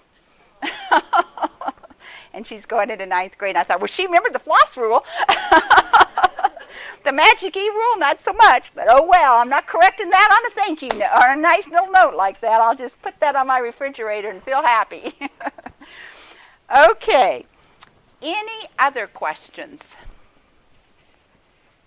Any online questions? Will you show your Haggerty book again? Mm-hmm.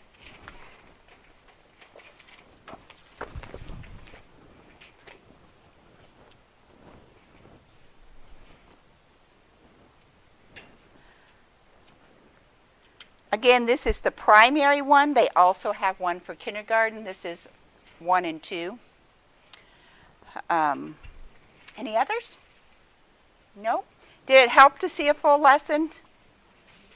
Okay, good. Now you've got like the big picture and you see that you have the visual, the blending, and the auditory drill, that component already, and then and how to introduce a new phoneme grapheme. You did that just before break. Yes? What's the difference between that book and the Spire? Like, why would you need both? This book is just for phonemic awareness.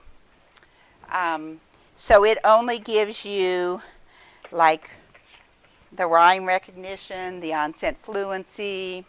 This is all of the auditory, blending words together, taking words apart, rhyming words, whereas the Spire passage is actual reading, decoding. Great question.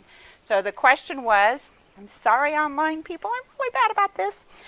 Why would you need Haggerty as well as Spire? Haggerty is for phonemic awareness, and the Spire is actual passages that the children read.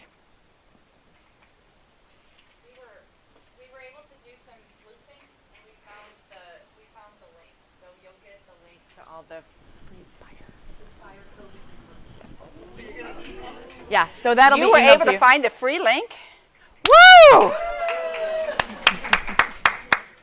Okay, so here's what I suggest. As soon as you get home tonight, download all those to your computer in case they decide to make them go away. Good job on sleuthing. That will save a lot of money. All right, so it is 5 after 12. Hopefully there won't be as much traffic today as there was yesterday. There is? Okay, so hopefully we'll be back by 1:05. Yes? Sorry, one more quick question. How long should one of these lessons take? Okay. The lesson should take, with the trimmed down number of words, where I have them read and spell 4 words in review and in new, I can get mine done in 45 minutes. That's why I trim them down. In the ideal world, if you have an hour, that's perfect. But I don't have an hour with my students. I really only have 40 minutes. And sometimes if I don't finish something, I'll just pick that up the next day, or sometimes you can split your lesson in half, do half of it one day and half of it the next day if you just have 20-minute sessions or something like that. Do you read the passage whole group or small group? This is a whole group lesson, right? Yes.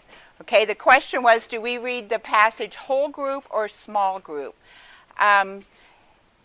It depends. If I'm teaching it to my whole class, I'm going to probably have them partner read, because research shows to develop fluency, they really need to partner read. And so we might read it together once so that they hear me reading it together with them. Then I may have them pair up with a partner and one partner read while the other listens, and then you swap. Because repeated readings, research shows, is really helpful in developing fluency. If they just read it once and they're disfluent, that's all they hear is disfluent reading, and they're never going to become fluent at it. And then they take it home and they read it again at home. And that would be like their 3rd or 4th read.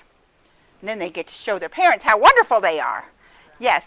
So on here, you have them reading a different passage every single day. Mm-hmm. You can do that. You can do that.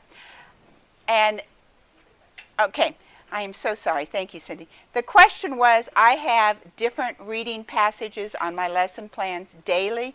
Would it be better to have that repeated so that they have a chance to repeat the same? You can do that. What I wanted to do is put more out there so teachers had more choices, but you need to use your professional judgment on that if they need to read it more in the next few lessons. I would always try, when you're introducing something new, to use one of those passages that has something new in it. Now, how many pages did I have? 3? 45, 46, and 47? Those are your choices. You might just get 45 read, or you might just say, I'm only going to do 47 today. So I just tried to give more rather than less.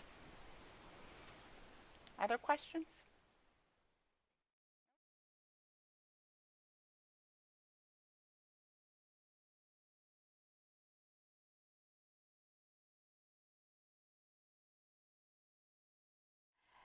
I wanted to answer a question, or address a question, shall I say, not answer it, but address it, that was asked prior to break.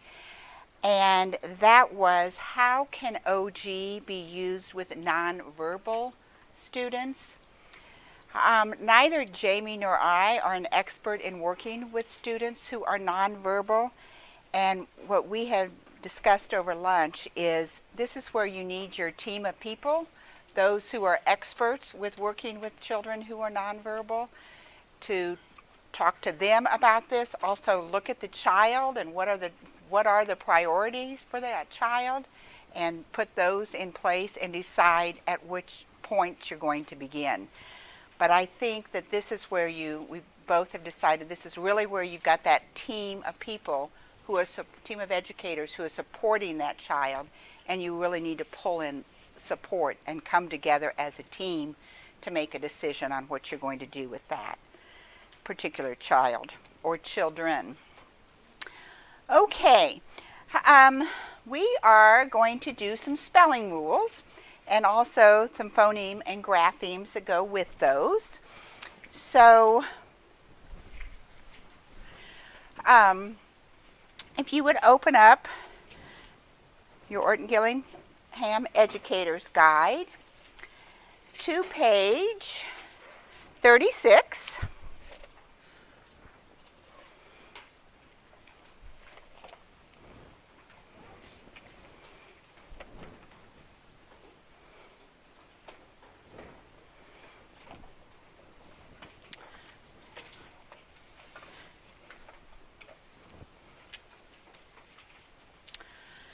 Okay, we're going to talk about the Floss rule, or the Floss plus Z rule.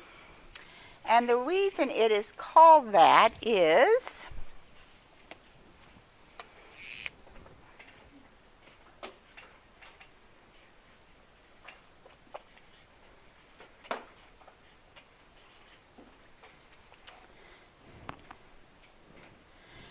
we double the F, the L, the S, and the Z after any short vowel. It doesn't just have to be an O, it's after any short vowel.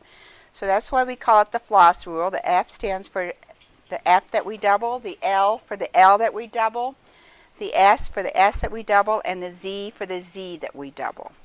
So, when we get into these rules, it's really all about the short vowels or the short vowel sounds. I like to tell kids they can't say their long and strong sound. They say their weaker sound, and so they're a little afraid. That's why we have to add extra letters to protect them. So if we look at the word, I'm going to write it bigger here, staff.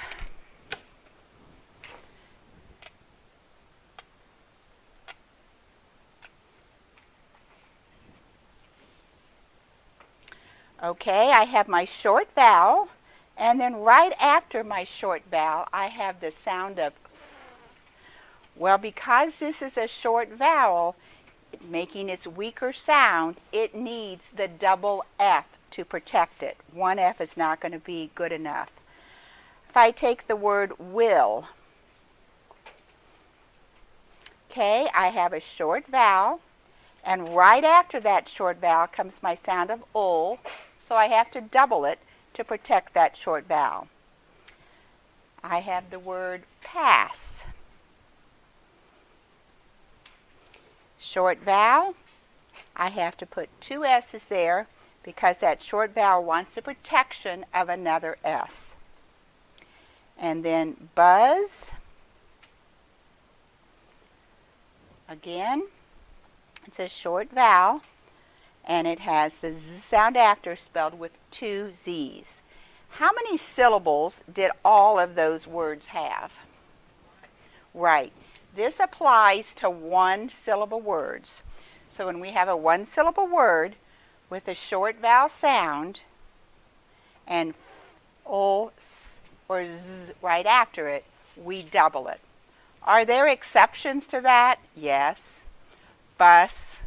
Yes, there are exceptions to that, and we tell the students there are exceptions, common exceptions, but in OG we teach generalizations that apply to the greater majority of words. Okay, and if you look on page 36, it gives you some common exceptions to the Floss rule. You have cards, and you don't have to get them out right now, but you have cards in your deck, and so let's just go over the sounds for this. This would be o, s, and Z. And then they all have the same rule on the back, which is after one single vowel in a one-syllable word, we double the final F when is heard. Okay, let's try this one with the L. After a one single vowel in a one-syllable word, we double the final L when a ol is heard. After a one single vowel in a one-syllable word, we double the final S when S is heard. And then same rule. After a one single vowel in a one-syllable word, we double the final Z when Z is heard. So it's the same rule for all of those. And then we call it the Floss rule to help us remember that it's the F, the L, the S plus Z that is doubled. Okay? Does that make sense? And on page 36, they do have some common exceptions. I would definitely add the word bus to that because bus is a word that children see from a very beginning age up quite a bit, and bus is another exception to that. Okay, so these, after we have taught each one of these, this would go into your fair deck. So when I'm finished going over all of these rules, I'll have you pull these cards and put them in what is your fair deck. And it's your fair deck. Who wants to say why it's your fair deck? Wouldn't be your students this fast. No way would I do all four of these at once with them. But why is it yours? Who wants to take a stab at that? Yes. Because it's been taught. That's exactly right. Once it's taught, it can go in that fair deck. Okay. We also have picture deck cards for this.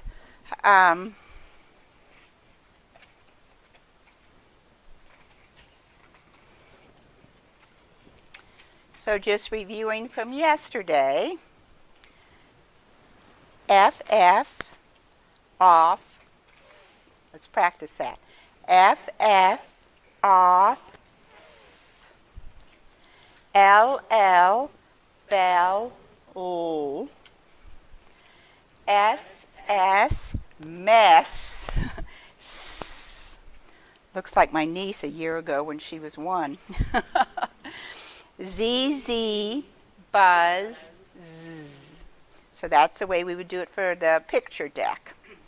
And I'll have you pull those too in just a little bit. Okay. Any questions on the Floss rule and why it's called the Floss plus Z rule? Any online questions? Okay. Honestly, there's only about 4 words with the ZZ, so some people don't even teach the plus Z because there's so few. But I go ahead and teach it because it follows that pattern. Okay, let's look at some other ending spelling words for short vowels. So we have, sometimes we spell K with a K, and sometimes we spell it with a CK. We spell it with a CK when, again, it's a one-syllable word. Right after a short vowel, we need to spell the CK, or the K sound with a CK. So, for example,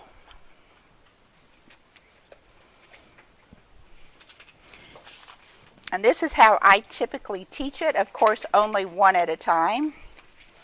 But you're getting all 3 because you're teachers. I actually learned this in a training from one of my teachers who took it, and I really liked it. The way she taught it was, you're going to use CK to spell the K sound when there's a short vowel that comes right in front of it. And the reason for that is the K is prickly or has thorns.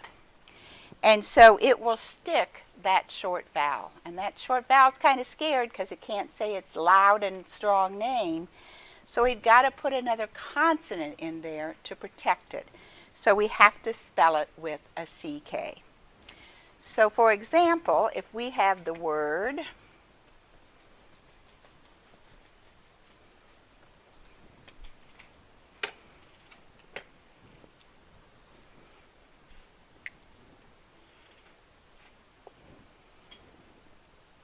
sick, I have my short vowel there, so I'm going to have to spell it the longer way with a CK because of that prickly K. That C is the rescuer, or the one who's going to protect that short vowel from the prickly K. But if I have the word, and of course I would never do all this in one lesson with a student, but trunk, I still have the K sound at the end, I still have a short vowel, but I already have another consonant in there, so I don't need a CK. This is serving to protect that short vowel. Does that make sense? Here's another one. If I have the word peek, as in peekaboo, who wants to take a stab at why I don't need to spell it with a CK? Yes, ma'am. It's a long vowel, that's right. Long vowels don't need protection. So I just need to put the K sound in there. It's just the short vowel, and that short vowel has to come right before the CK. If there's a consonant there, it's safe. Okay. So, you also have a CK card.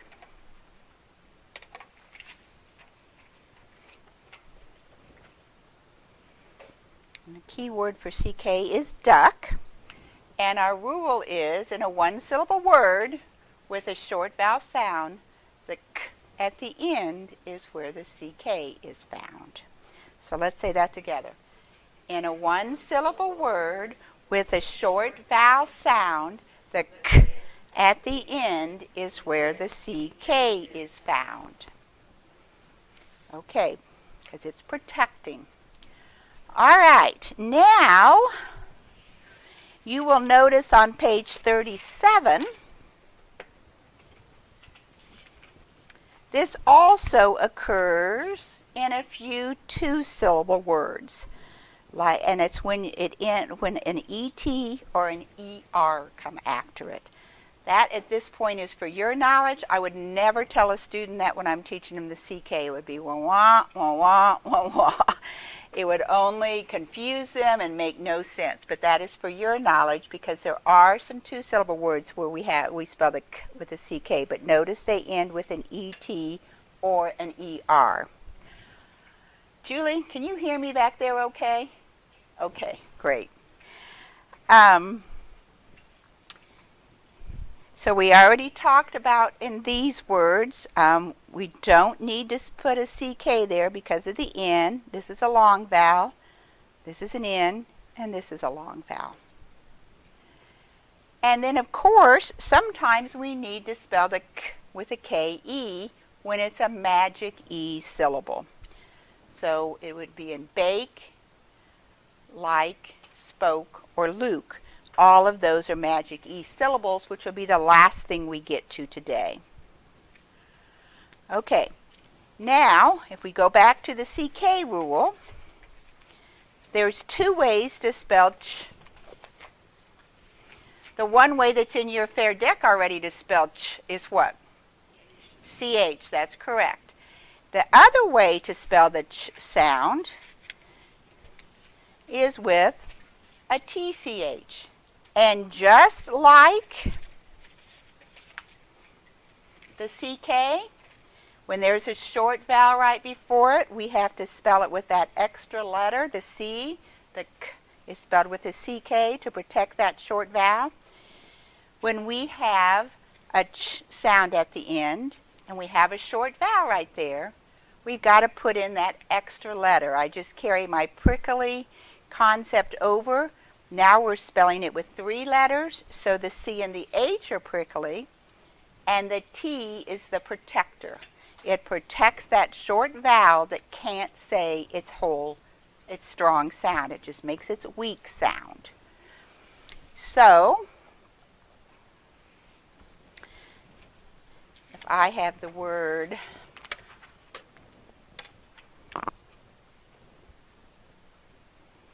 every night I lay in bed and I think, I'm bringing an eraser tomorrow. And every day I come to work and the eraser's at home and I use my hand. Okay, so if I have the word patch,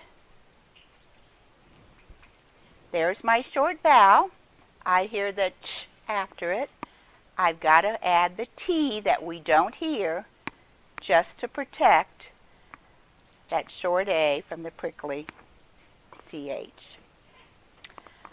Okay, but if I have the word beach, wouldn't that be a lovely place to be right now?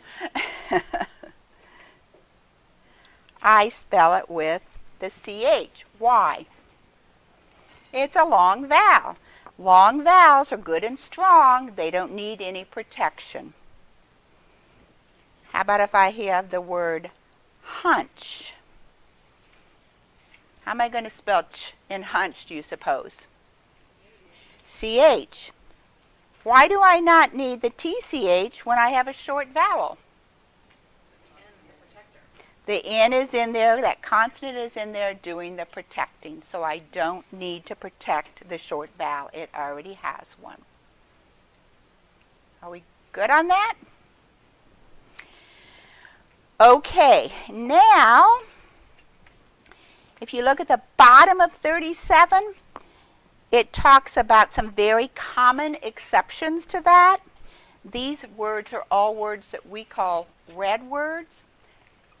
They're not red words or heart words or brain words because you can't sound them out, because you can. But why would they be called rule breakers?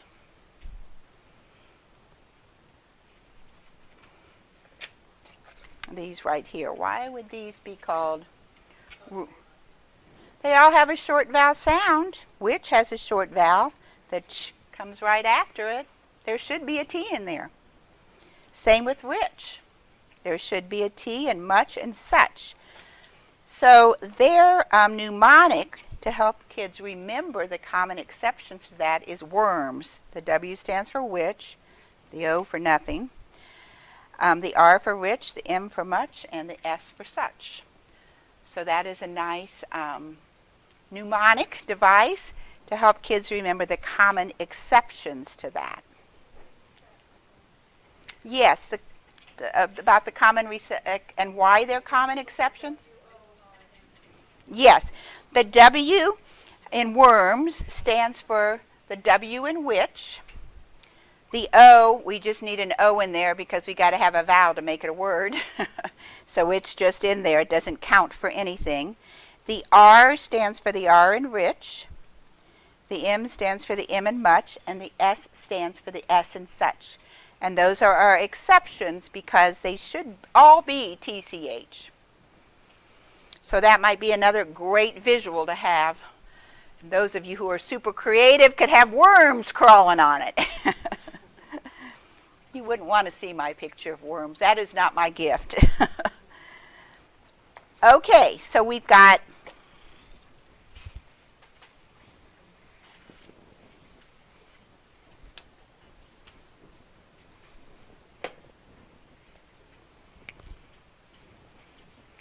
CK, we spell with a K after right when there's a short vowel right there. We spell ch the longer way with a T when there's a short vowel. And we also spell J at the end of a word, a one-syllable word, when there's a short vowel. So these are 3 of our short vowel protectors. So for example,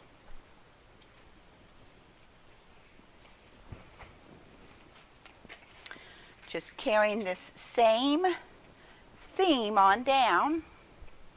Short vowel, we have to spell it with a CK, protection. Short vowel, we have to spell ch with a TCH, protector, and the J sound after a short vowel we have to spell with DGE because D is the protector. Okay? So, for some reason, this word always pops into my mind. I think I need to buy myself some or something.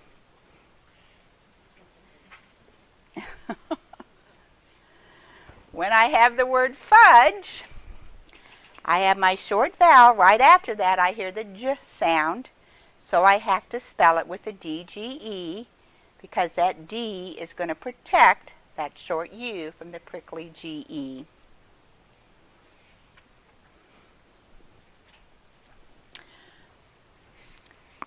But if I have the word barge,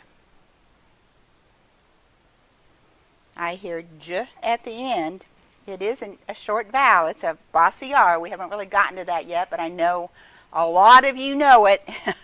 You are some very skilled teachers out there. I'm just very impressed with everything you know. Why wouldn't we have to put a D in there? The R is protecting it. That's right. So we don't need a D in there.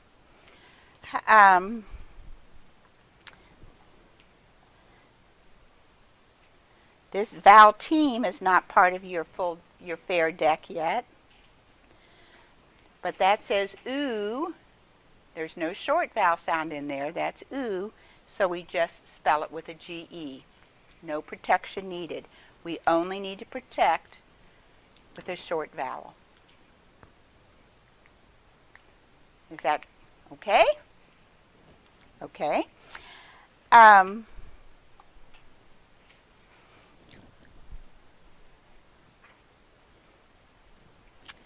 think I want to say that. Okay, so we also have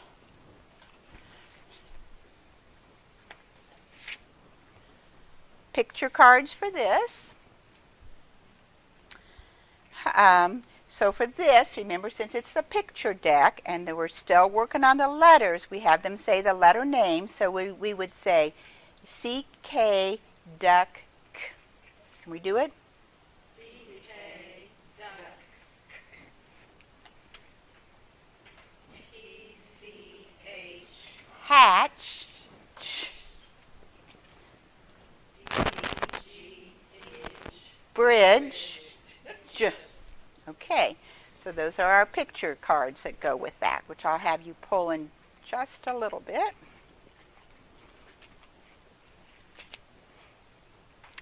Okay, let me double check something here. I do want to go back and make a point to say that we call all of these the short vowel protectors. The floss rule is a short vowel protector. What does the letter F stand in the floss rule? The double F. What's the L stand for? The double L. The O, just a short vowel. And the S. And then we have plus. Okay, and so that stands for the Z. That is a short vowel protector because if I have the word fill, I'm spelling it the longer way with two L's because I have a short vowel there. So we call the floss rule plus the CK rule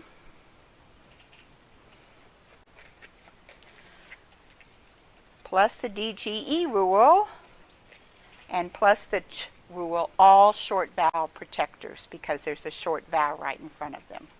Okay?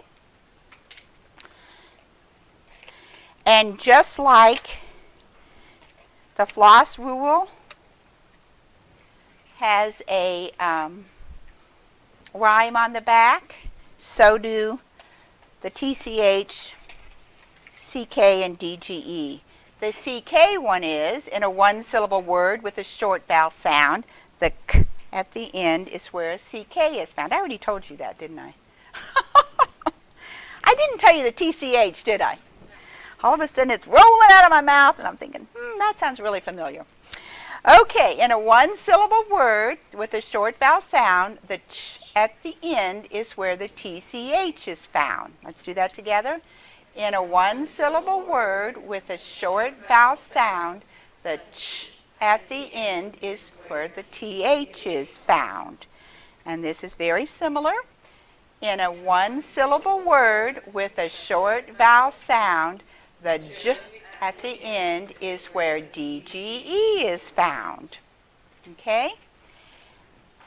Are there any online questions?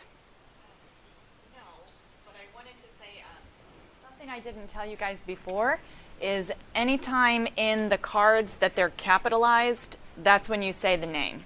V or QU. Anytime it's in the slashes, that's when you say the sound, right? I think most everybody got it, but I know I didn't say it, especially about the capitals, so I wanted to make sure I said that. Okay, so we've got this, the j, but what are you talking about the capital? Here, like DGE. then they say DGE. DGE. It's just a Okay. way to kind of show you when to say the sound and when to say the letter name. Okay. Whenever you see a letter that has a slanted line on both sides, that always means the sound of. Okay? Thank you, Lacey. Okay, no online questions? All right, so what I would like you to do now is take a minute, and if you look at your schedule here, it tells you to take out cards 32 to 39 in your basic blending, which would be this one,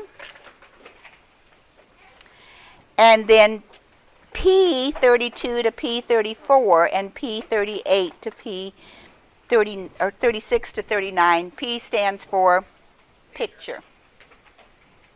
This one's hiding in the middle.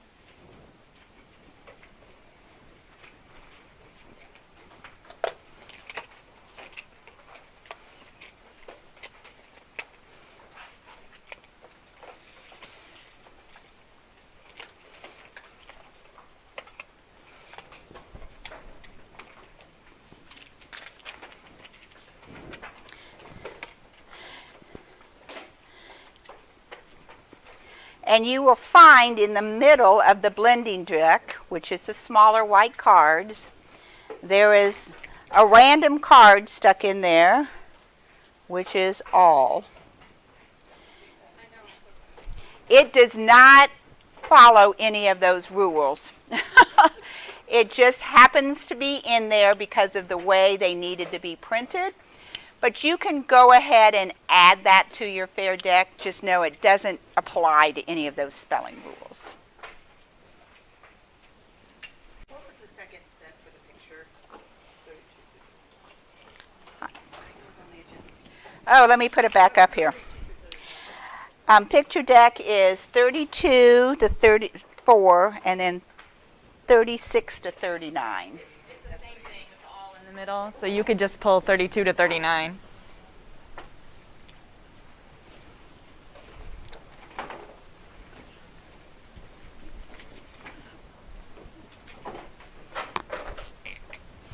So,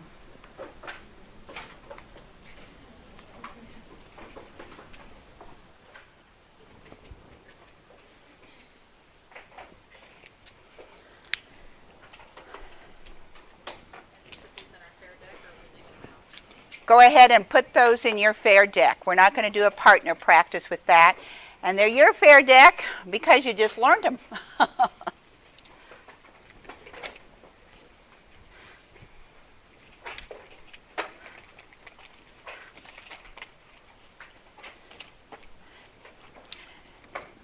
And I wanted to also make note that in the supplementary deck, you don't need to pull this at this moment, but just so you know, when you introduce the Floss spelling rule, there is a supplementary card for that, and there's also one for the final K spelling rule. And those are in the supplementary deck. Okay, are we good? No questions? Nope. All right, I'm going to turn it over to Jamie, I believe, aren't I?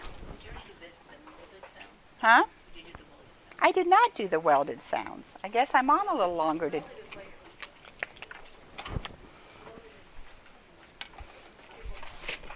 Yeah, you're doing syllables now, my friend. Oh, we switched. Okay.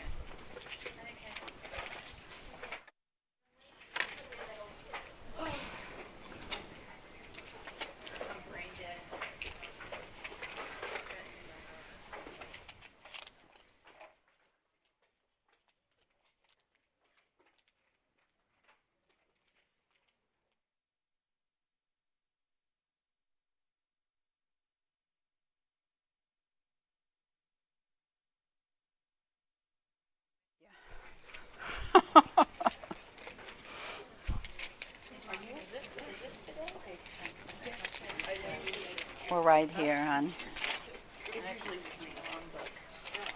the top of. Gotcha. Okay. And now we begin our syllable types. English language has 6 kinds of syllables. Some people say 7, but we're going to say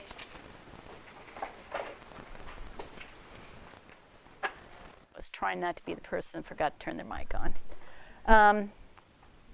We're going to start talking about syllables, and the important thing to know is that there are 6 different kinds of syllables for in the English language, and the acronym CLOVER is a way for us to remember the different kinds of syllables.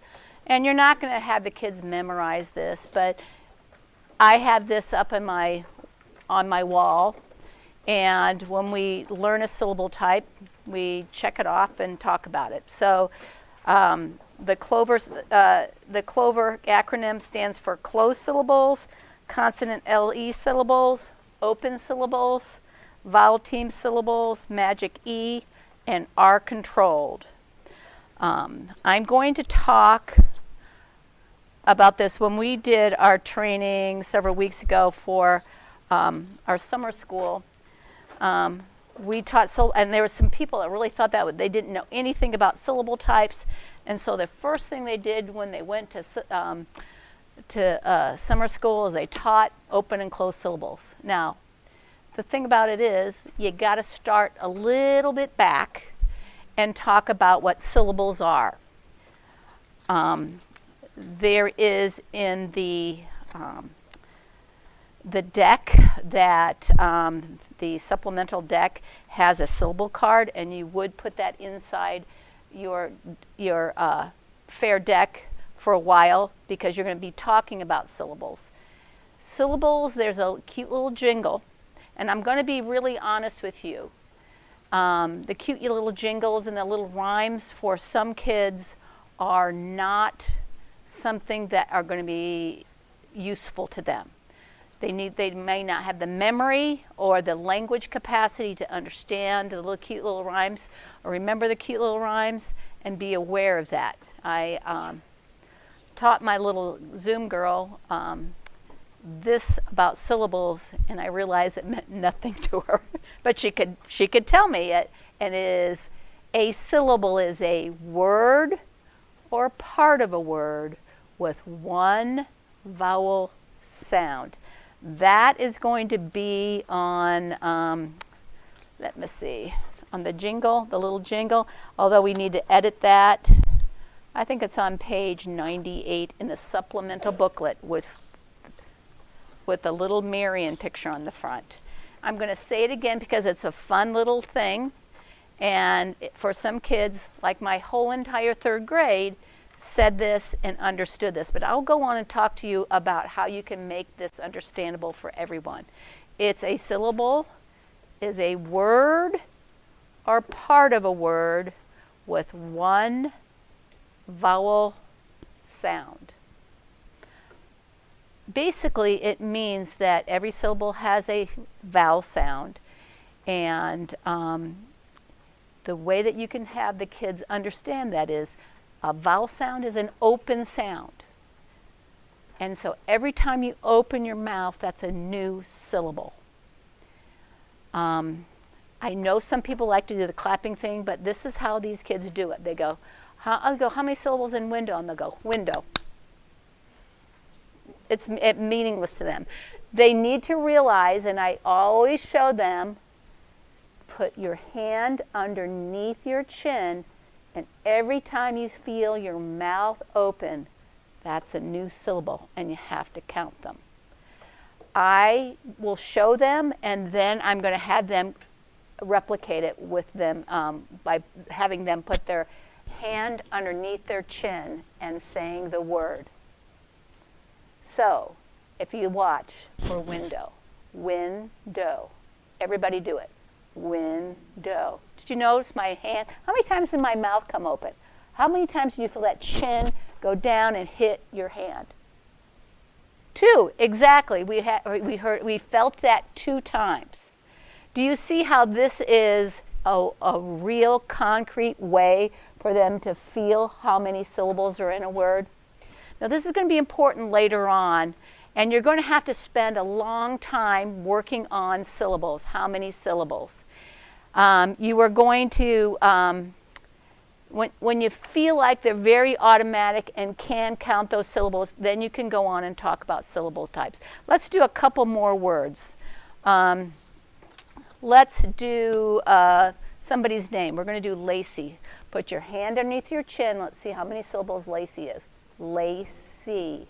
How many times did your hand go down and hit your chin? I mean, your chin go down and hit your hand. 2. Lacey. Because the vowel is an open sound, every time you open your mouth, you know that's a new syllable because every syllable has to have a vowel sound. Okay, does everybody understand that? Let's do another one. Let's do dog. Let's go. Dog. How many times did your hand get hit by your chin? Just 1, exactly. Let's do a hard one. Let's do elephant. Okay, elephant. How many times did it hit your hand? 3 times, exactly.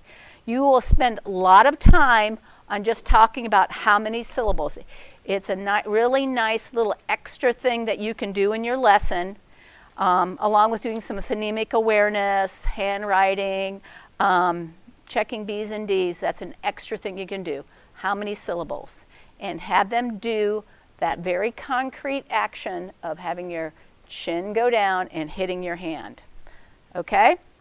Now, Say something real quick. sure. This is probably a problem I'm having. But when I say lacy, when I say eat, my chin doesn't go down. Lacey. Lacy. Doesn't go down. Lacey. When I make the E sound, lacy. Lacey. Lacy. It goes down a little bit. See. That's really hard for kids. Lacey. I think what you're going to do is you're going to have to show that you have to do it very exaggerated for them to get it. Lacey. Everybody, let's do it exaggerated. Lacey. That's what you just got to do. You can't go Lacey. You've got to go Lacey. Exaggerated. That's what teachers are, exaggerated in many times. This works every time, but one way I've done it also is you can feel your voice box. A voice box. Mm-hmm. If you Yeah. can't feel your chin, you can Yeah. feel your voice box. But even your mouth, your fingers in your mouth. Yeah, they were saying that you can put your fingers on your mouth or just feel your voice box as a way for them to feel different sounds.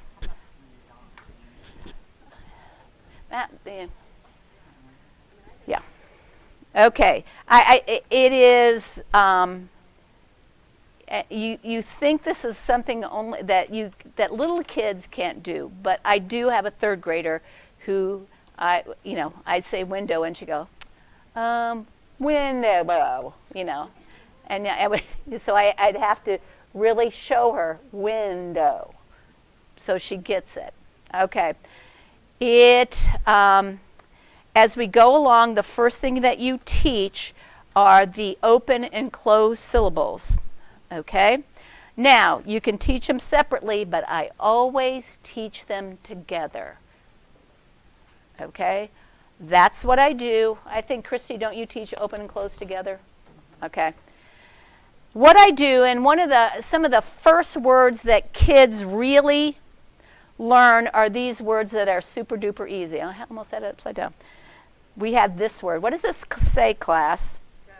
Go, exactly. I have really old person's hands. So. Like Santa, not the other thing. Ho. Okay, next one. Very good.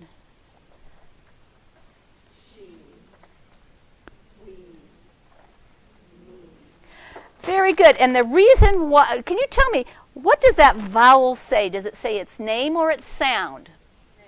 Name. And the reason why all of these words, they end with a vowel, and the vowel says its name, is because these are open syllable. And the vowel is so happy because it's wide open, he can say his name, and it says, me. Everybody say that. Me. And we have this, and we say, we. And she. And hi. Here we go. And ho. And go. Okay. But what happens next is when we have an open syllable like ho, we are going to close the door by putting a consonant at the end. And when the consonant is at the end, it makes the vowel say its sound. It doesn't say its name anymore. So what does this say? Hot. Very good. It says hi, but I'm going to close the door. Snap.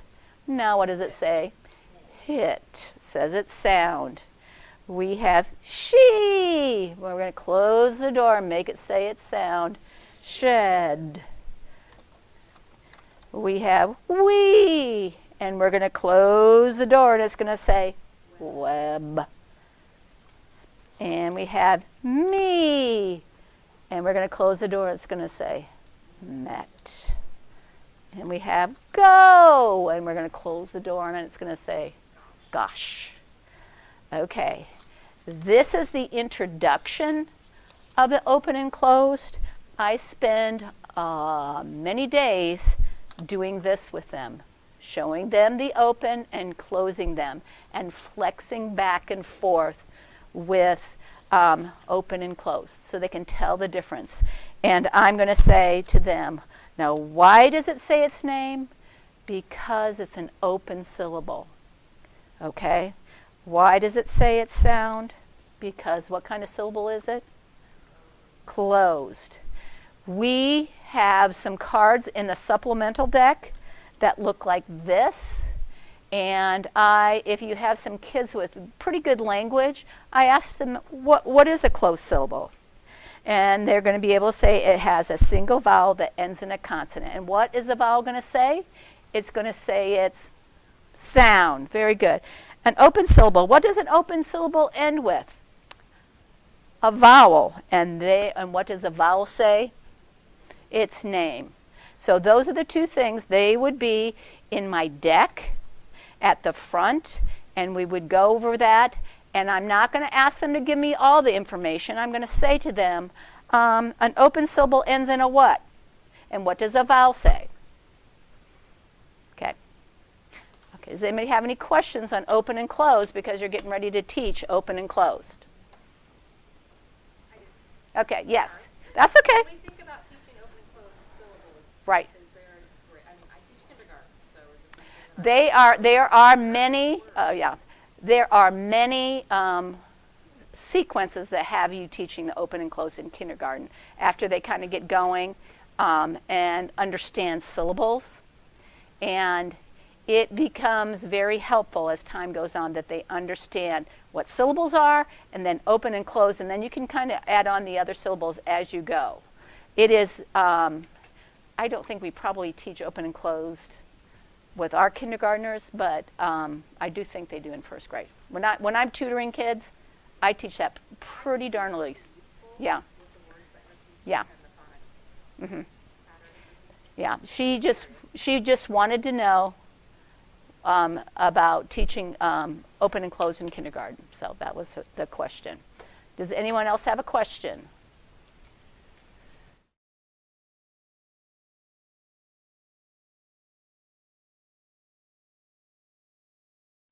Hey everybody. So you are going to practice introducing the open syllable and the closed syllable to your student. And remember that you're going to get sorted into your room, but you don't have to join unless you need a human to practice with. I think that we're going to be back in about 10 minutes. So we'll get you all sorted and you can get practicing. If you want to teach the closing the door trick, you can do that. All right, have fun.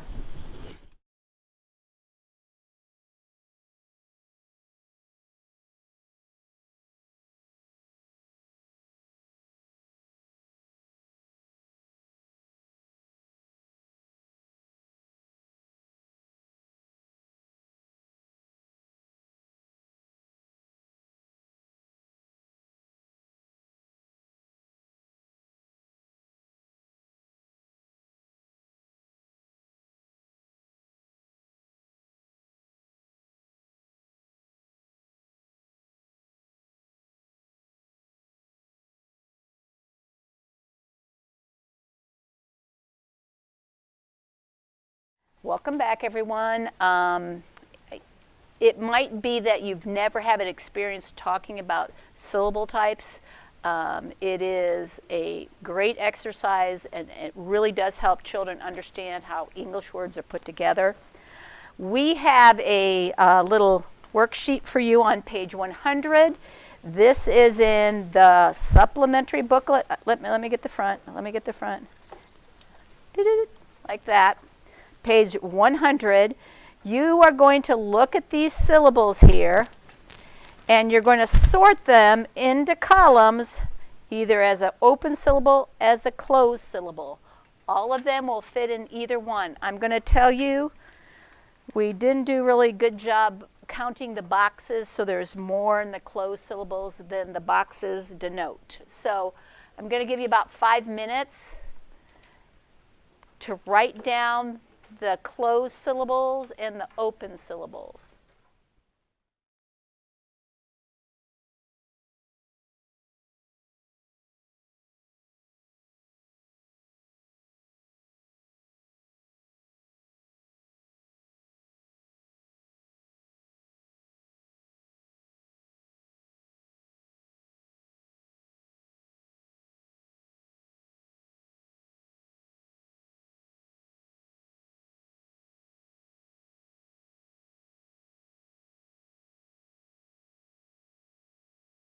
And I could see that you would look at that first one and be confused because it's the word do, but it's also a syllable like in the word donut, if you spell it D-O-N-U-T. So anyway, here's an example of the answers. Do, no, O, and I. You can have a one-letter open syllable, okay, like in Irish. These, fest, id, ill, gen, gram, sid, sis, and plim are the closed syllables. Okay. I'm going to show you how to do a visual drill where we're flexing between open and closed syllables. Okay? This is my working deck. I'm going to do it on camera. We're going to go through it. There's going to be some cards that I cast aside. And because I won't use it in the blending drill, you'll understand this. Okay, class, here we go. Tell me the vowels, everybody. A, E, I, O, U, and sometimes Y. And what are all the other letters called? Consonants. Excellent. What is a syllable? It's a word or part of a word with one vowel sound. Okay, we've talked about closed syllables. A closed syllable has one single vowel, but it ends in a what? Consonant. And the vowel says it's? Sound. It does. Very good. And the open syllable ends in a what? Vowel. And the vowel says it's? Name. Good job. Here we go. A. That's A. I should say it. Ready? U. In. I just remembered I didn't sort them, and I will be up. Okay, here we go. E.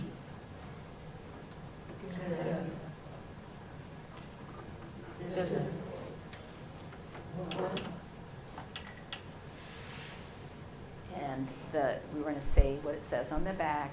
After one single vowel in one syllable word, we double the final F when is heard. We're not going to do it for all of them, but I'm going to show you how that looks. Here we go.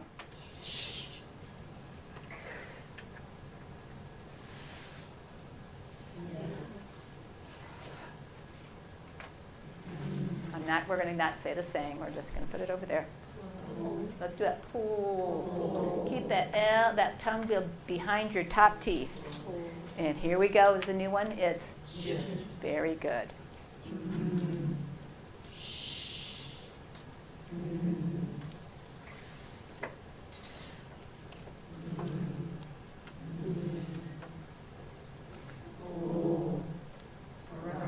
Ooh, that was so good.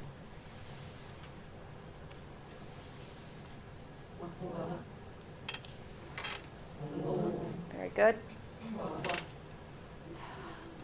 And I oftentimes tell kids it's like a puppy dog sound because they want to go ha, like a puppy dog. Here we go. And we can, if we were still working on that, say the saying, which is J is never an English word's last letter.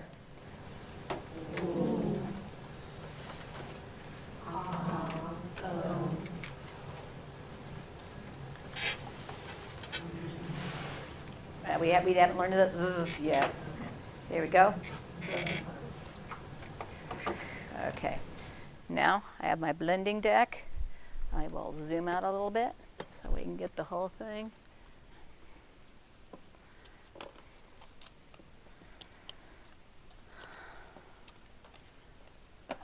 Okay. Now, they are aware of open and closed syllable. We've gone over it. We've talked about syllables. So when we do the blending drill, we're gonna do some flexing between open and close, okay? Okay, class, we're doing the whole word. Ready, everybody? With. Whiz. Whim. Very good. We're going to change that and go. Chin. What would happen if I did this? What would that say? Very good. Chi, because we don't know about the C sound. 5.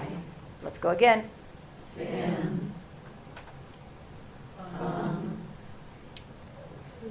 Few. Exactly. That's a tough one. What's this? You. That's not really how you spell it, is it? Let's do this one. Yum.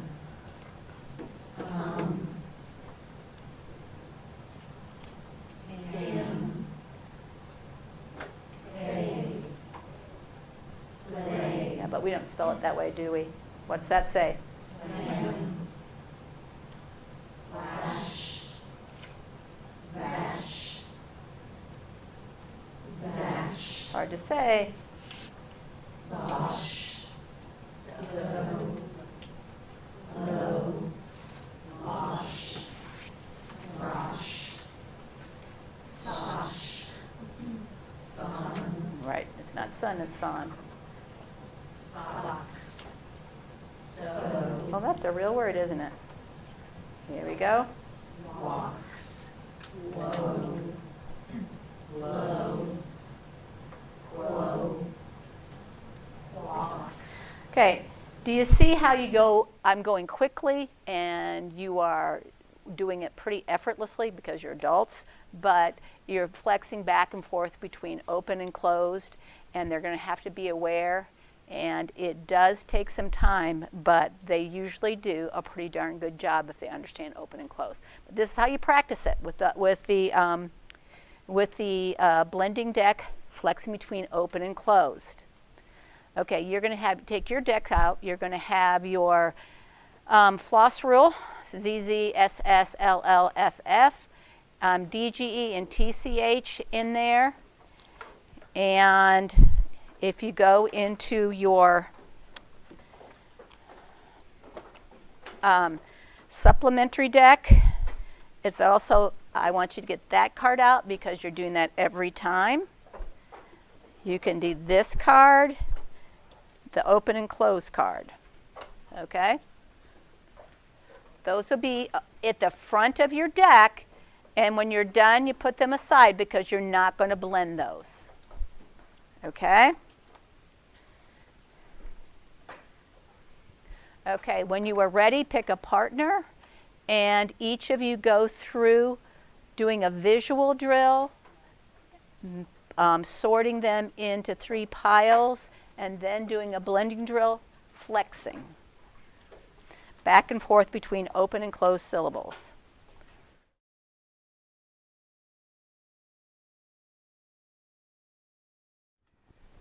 Hey, okay, I just wanted to show you super quick on the blending board what that looks like. So you're going to do the same thing where you prib, pry, thigh. Oh, that's a real word. That's not how we spell it. Sorry. I'm too excited. Trying to go too fast.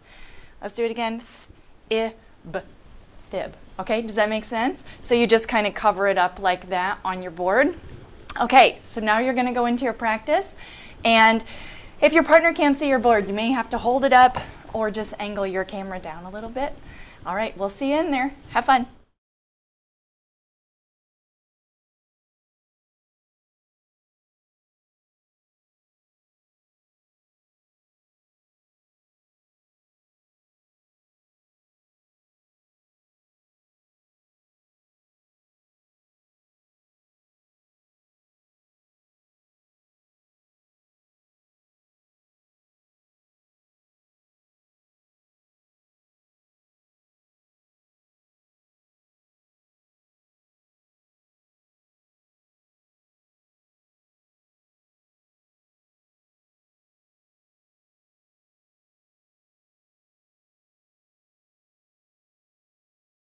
I think it probably was a little unwieldy to kind of do this the first time, but you can see how powerful it is when you are covering up and flexing between the different kind of syllables.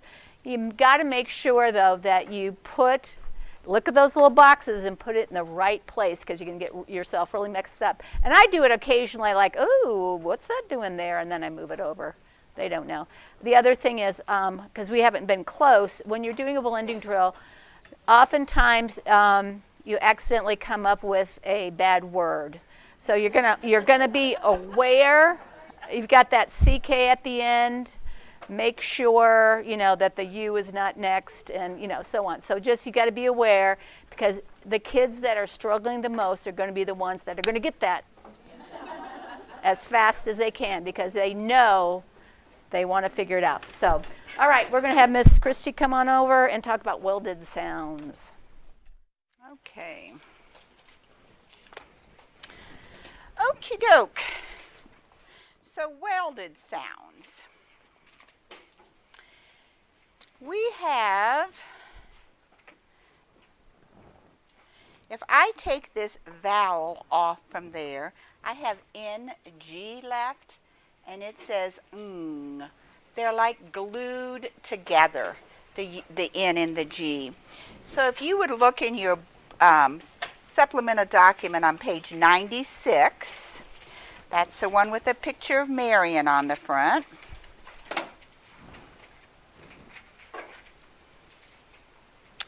'96.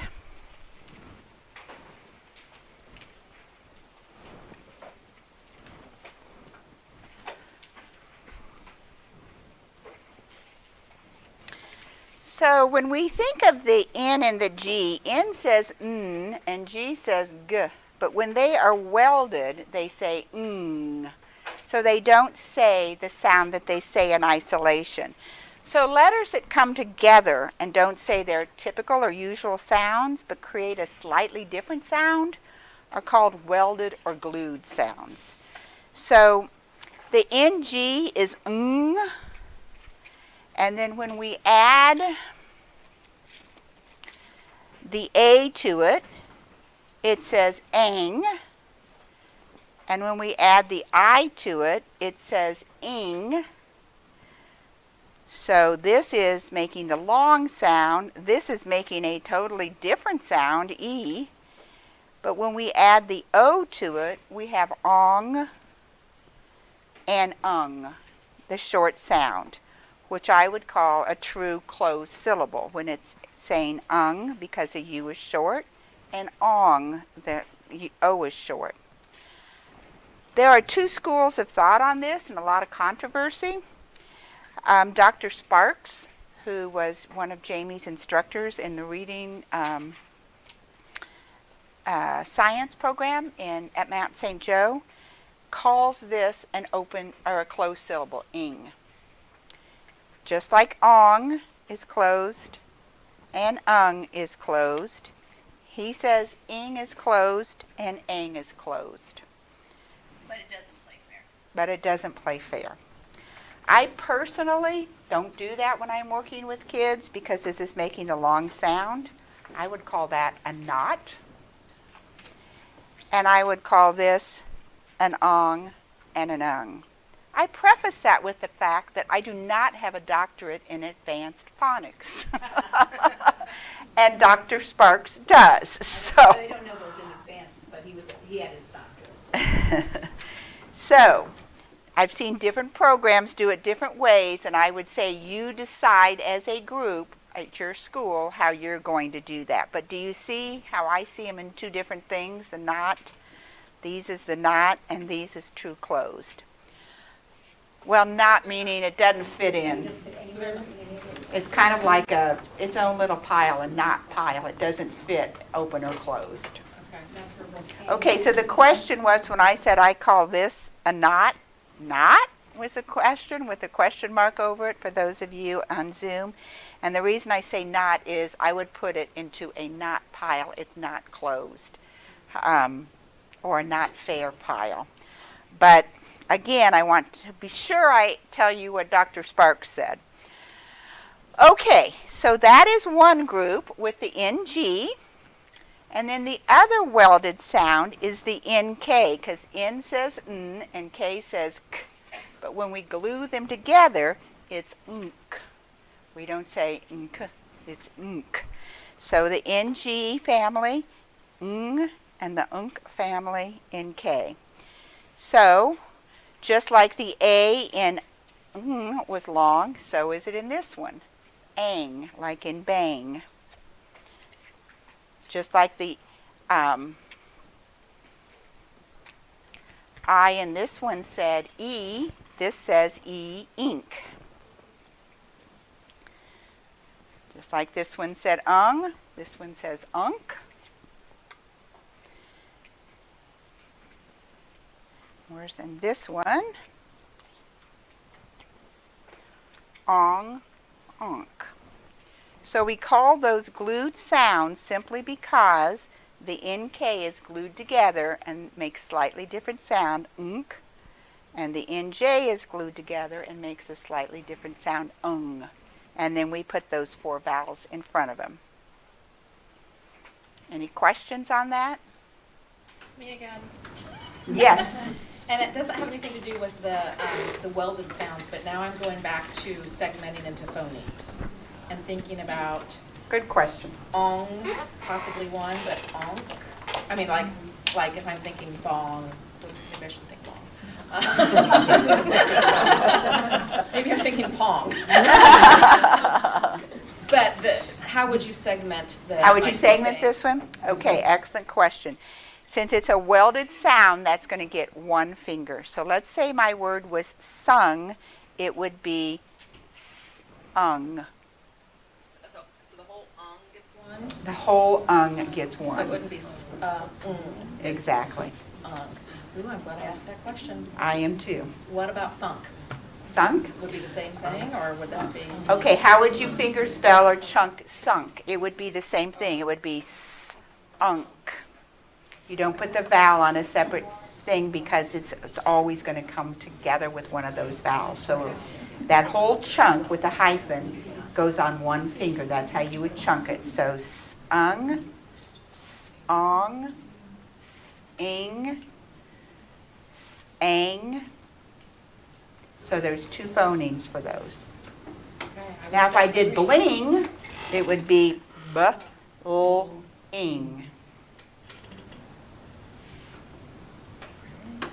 Okay? Okay, say that again. It would be ing, but not Anytime but ing, and ong are on one Okay. finger. And it says that on the bottom of 96. It says when fingers spelling welded or glued sounds, the vowel and the nk or the vowel and the ng count as one sound. See if I would have just read. No worries. Sank would then be spelled with two fingers, sank. Okay?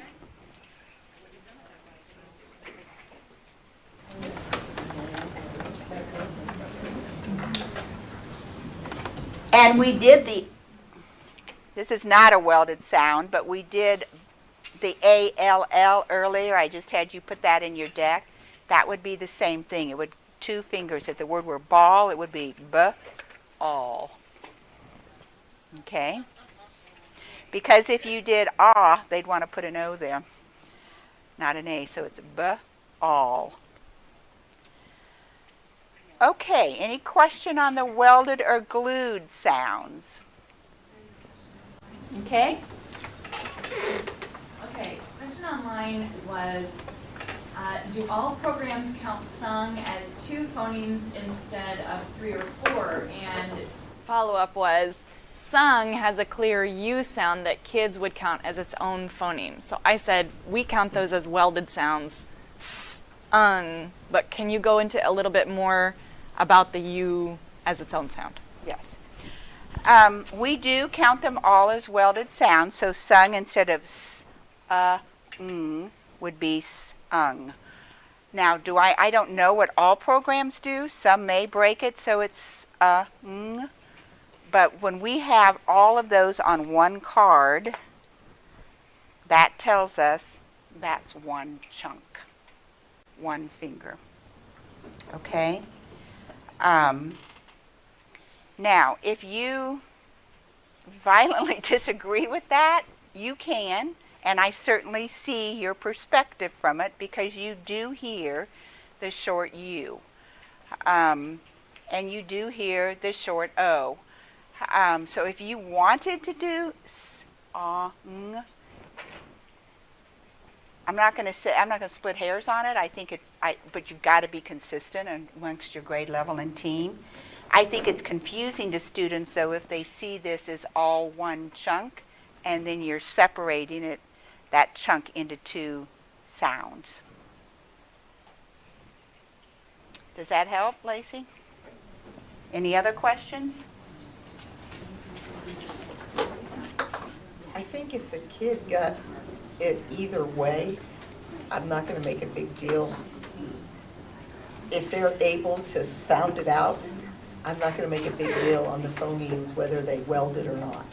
Okay, so a participant said, if the child, let's take the word sung again, and she said, if the child could sound that out as sung, she said, I'm not going to make a big deal about, no, the U and G has to go together. I concur. I mean, They're reading. right, and reading it and spelling it. Right. And that is our goal. Okay, other comments, questions? Okay, I am now going to show you true nots, or ones that do not follow the closed syllable rule. And that is eind, old, ild, ost, olt, and ol. Those are knots. Those do not follow. Those are not open. Those are not closed. Those would be exceptions. Those are true exceptions because every single one of them has a long vowel. What do I do with my sheet here?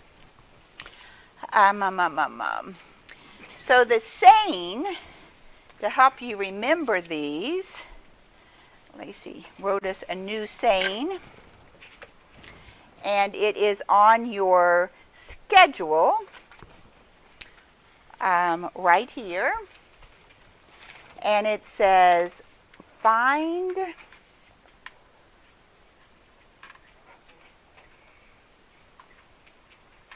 the cold and wild troll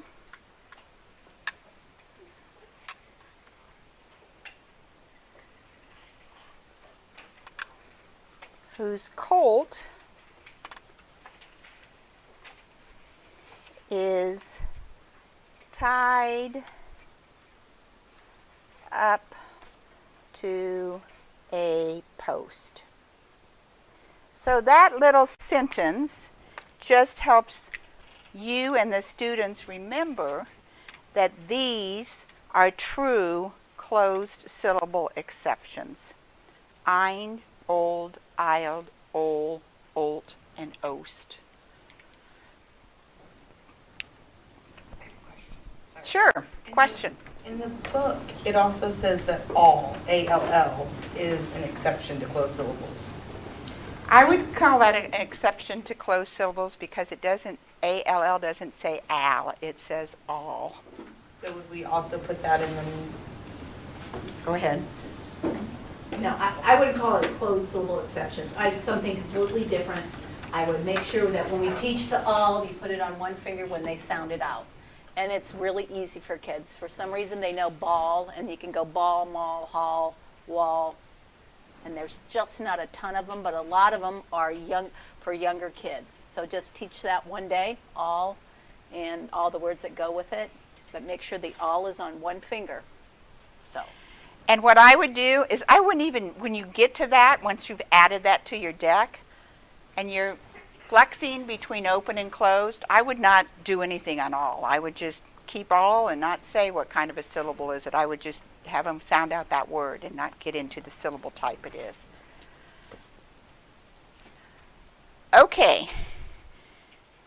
Who can tell me why eind, old, ild, old, olt, and post, why are those all true closed syllable exceptions? Yes. Because the vowels are long. The vowels are long in every single one of those, so those are exceptions. Again, when you're doing the blending drill with those in there and you're identifying closed and open syllables, you don't have to say, is this a not or is this an exception? You know, you don't even have to bring that up. I'm bringing it up to you so that when you introduce it, you're like, oh yeah, this one doesn't fit the closed syllable. Okay. So in your deck now, it just got a little fatter. You need to add to your fair deck, because you have been introduced to all of these sounds, 46 to 59.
Okay, once you have taught these, and typically you would be teaching these one at a time, you would not teach them all at once like you just learned them, and you've introduced all of them, you can take out these individual cards, and in your supplemental deck, on S8, you can put instead of all of those separate cards, this card, because it has all of them on it once you've taught them all. And so you would go ild, eind, old, ost. But you don't want that in until they know all of these. Okay? I just wanted to let you know why there was a card in there with all of them on there. Okay, questions about the welded sounds and the exceptions? Yes?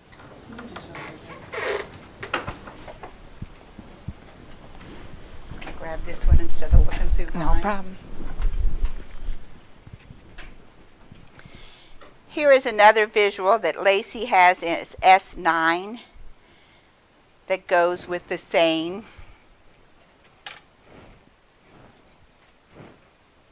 Find the cold and wild troll whose colt is tied up to a post. So here is a picture card that goes with that, which is S9, supplemental 9.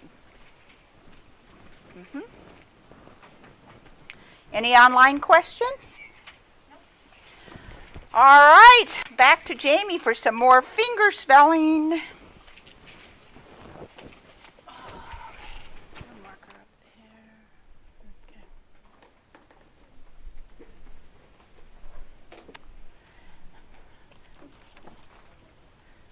Okay. We are just going to go over finger spelling. We just gave you a lot of information. It's kind of funny because the last couple weeks I've been teaching. I oftentimes, if I have kids in the same place, even though I tutor them different days, I kind of use the same lesson plans, so that I have to spend time reinventing the wheel. And so I've been doing ing, ang, and ung with a couple of people. So I kind of know kind of the downfall, the difficulty with this for kids, and it does really help if they put that ing on one finger or the ang on their ong. Okay, I'm going to go ahead and I'm going to show you. We're going to practice doing some finger spelling together. Get this baby going up here so that we can make sure that we have it before we go on. Then we're going to practice a little bit, and then we're going to finish up doing a couple more things. Okay? All right, the first word we're going to do together, class, is slack. What is this word? Slack. Okay, let's go ahead and finger spell it. It is S-U-A-C. All right, let's go ahead and, oops, I better not do the Sharpie on there. We're going to do it subvocalized, so it's S-U-A-C. And like, I'm sitting here waiting, saying, is this a single short vowel? Yeah? Okay, is this K? How do you spell K at the end of a word? Oh, C-K. Okay? All right, the next word is patch. What's the word? Patch. Let's finger spell it. Patch. Ah, 3 sounds, okay. I might discuss with them, now how do you spell a ch after a single short vowel? Oh, it's a TCH. You are correct. So let's do it again because they're going to forget. Patch. P-a-ch. Let's subvocalize. P-a-ch. 3 letters, 1 sound. The next word is grass. Let's go ahead and finger spell it. G-r-a-s. Oh, how do you spell that? That's that. What rule is that with a? How you spell after a single short vowel? Oh, it's SS. Exactly. Let's do it again. G-r-a-s. Subvocalize. G-r-a-s. Very good. Our next word that we are going to spell is sling. Let's go ahead. What is the word? Sling. Let's go s-u-ing. Remember, ing goes on 1 finger. Okay, so let's subvocalize. S-u-ing. A lot of times with that ing, then we don't talk about being one finger. They want to put an E in there. That's a very typical. And the last one that we're going to do is rank. That smells rank. Let's go ahead. What's the word? Rank. Ready? Ank. 2 sounds. How do you spell ank? Ank. Okay. That's, again, I know that Foundations does something like this. That's okay. I'm not married to this. This is just what I do. Go ahead, and I want you just to have a few minutes where you just do teach some finger spelling to a partner, and then we'll come back kind of 5 minutes. 5 minutes, okay? Hey everybody, I wanted to say, so you're going to do a few words with your partner to practice finger spelling, but I wanted to show you a couple of new methods. So one is the one that Jamie was doing where you tap on the table. Another one is the Foundations way, so they do finger tapping like this. Sometimes it's hard for a little bitty fingers to do that. I saw another teacher do this when they were finger spelling with a student on over virtual instruction, and they had them do like this, ink.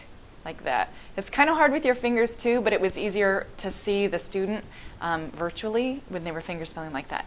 TJ, you said you had a question? Blends is one finger not used for them like SL, or BL is BL on one finger, do we separate them? Okay, so in general, all the white cards are going to be one finger, and the blends are going to be more than one. So blends are actually 2 sounds, two or 3 that are blended close to each other. Digraphs are when they make only one sound. When you have SH, TH, those make only one sound. Sh. So you would say sh, I, p, ship.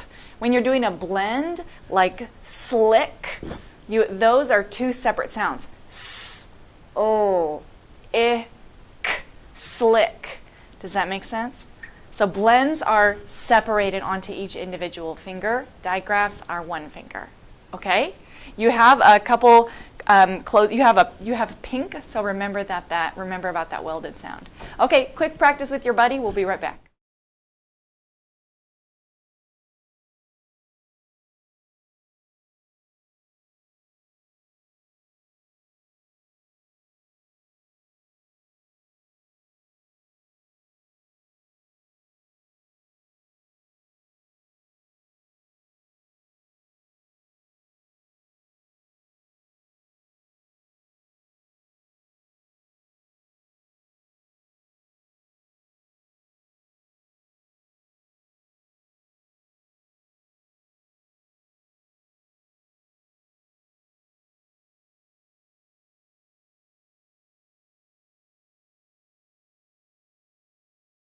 Okay, we have 2 more things today. I think we'll be able to get out a little early.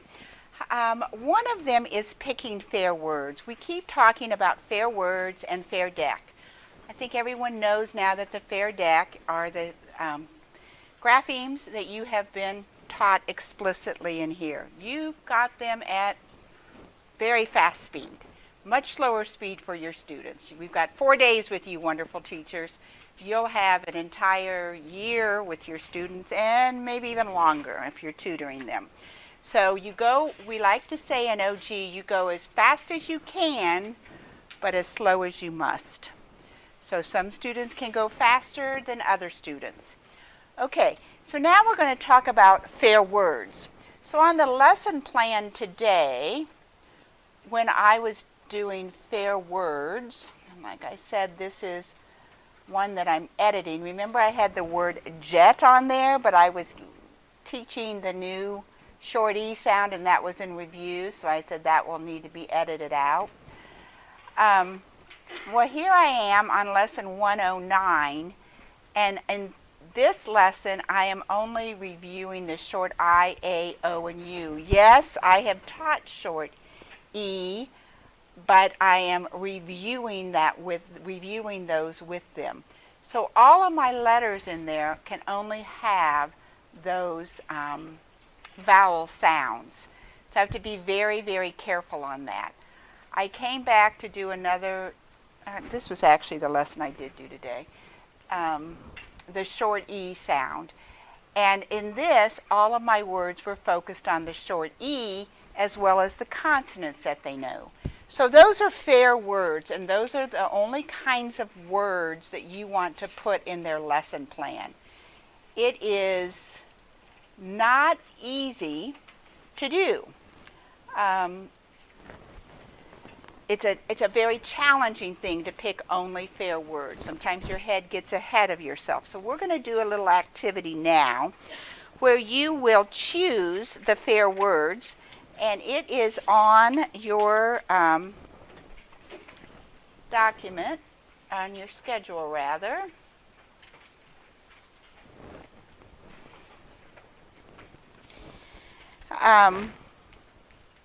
Right here where it says fair words, and what your student knows is they know all the consonants, they know the short vowels, they know L blends, short vowel protectors. What are the short vowel protectors again? What did we learn today? What's that floss rule?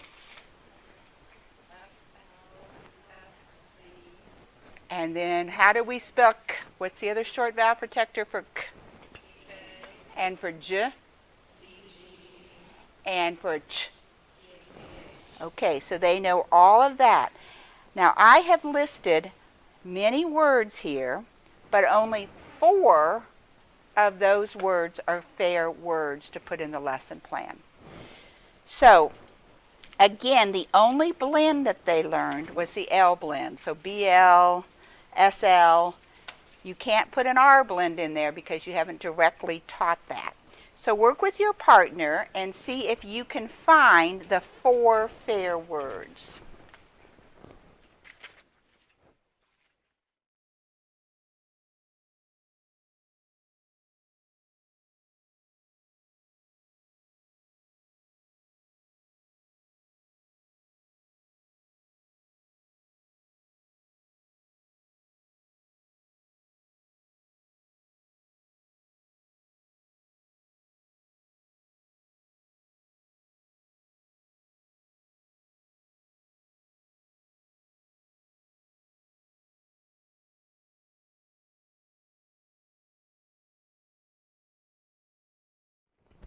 Who wants to take a stab at the 4 fair words? Go for it. No judging, right? No. Okay. So black. Yep. Judge. Yes. Latch. Glass. Yep. Who else had those? Yay! Those are the correct ones. All right. What would be wrong with step? What's the issue with step? Yes.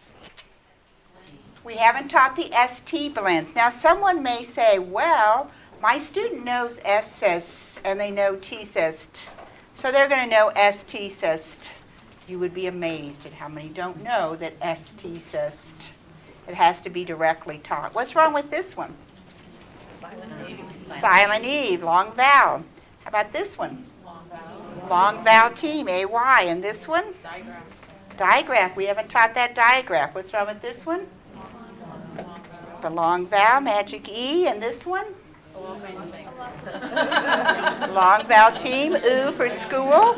What's wrong with this one? That R blend.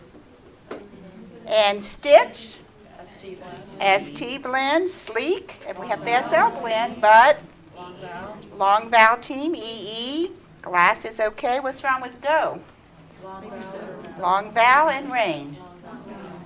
Long vowel. Good job. You guys are just on it. We are so impressed with you. We say that all the time at breaks. You guys just know this stuff. Very exciting. Okay, good job of choosing fair words. All right, our last thing for today, unless there are any questions on fair words. Are there any questions? Any questions at home? Okay. All right, the last thing we're going to do is the magic E syllable pattern. So,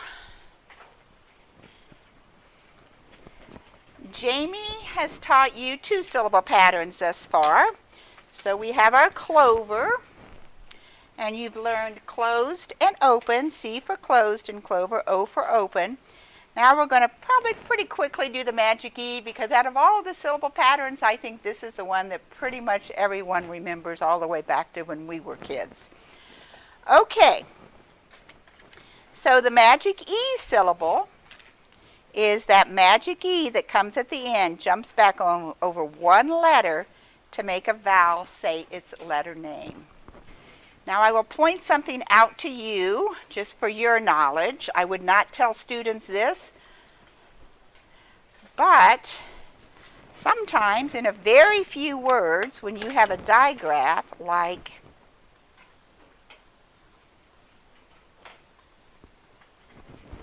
bathe, that E is going to jump over those two letters because this is a digraph making one sound. There are not very many words of that, but you're going to come across that and think, well, why did it jump over two letters there? Almost all the time it just jumps over one. Okay, so in your regular blending deck, you have all of these on one card. Again, you wouldn't want to put this card in until you have taught each one. So you might want to make yourself a note to make individual magic E cards. So I have one for each one, the A, the I, the O, and the U.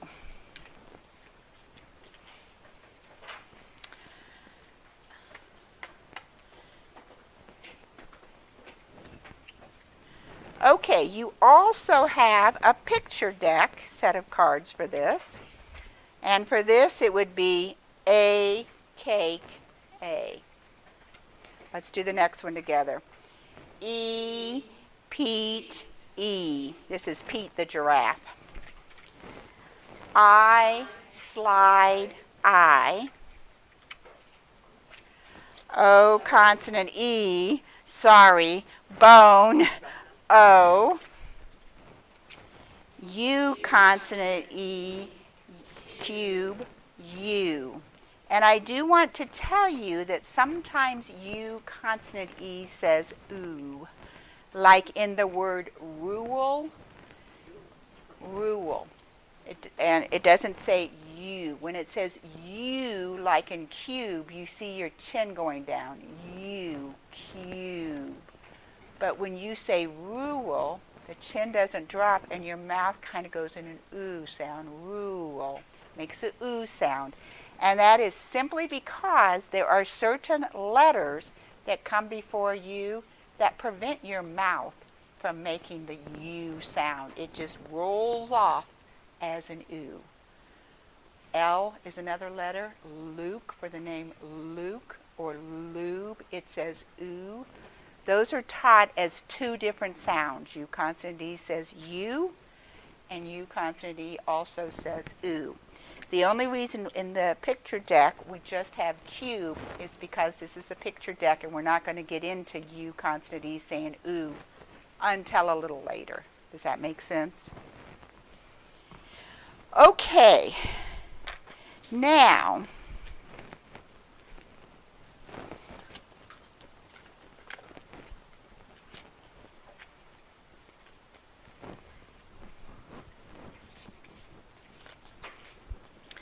I'm going to do a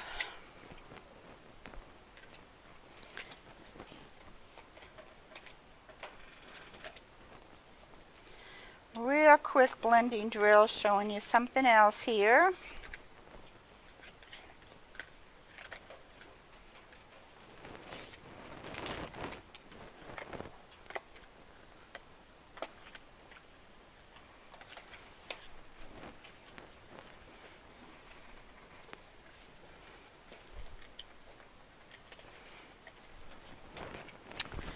Okay.